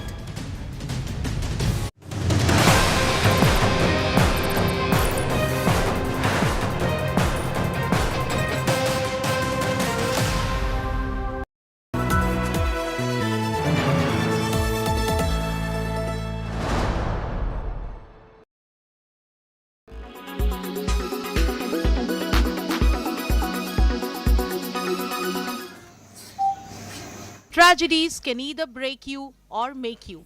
And this story from Naxal hit Gadchiroli will inspire you in many ways. Bharati Bogami was just 17 when her father, the sarpanch of Lahiri village, was shot dead by Naxals in 2002. A brain tumor survivor, she faced several financial problems and yet continued her struggle to become a doctor. She now serves in the same area where her father was killed.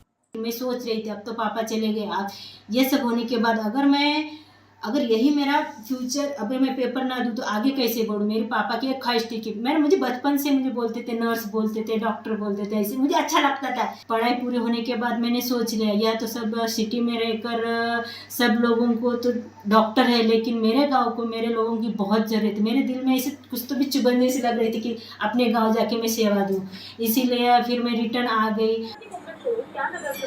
Bogami found a life and work partner in Satish, who moved from Beed to the tribal area only to support her dream of serving her village. मेरी जो बीवी है उसने मुझे motivate किया कि उन्होंने मुझे ये बताया कि डॉक्टर प्रकाश आमटे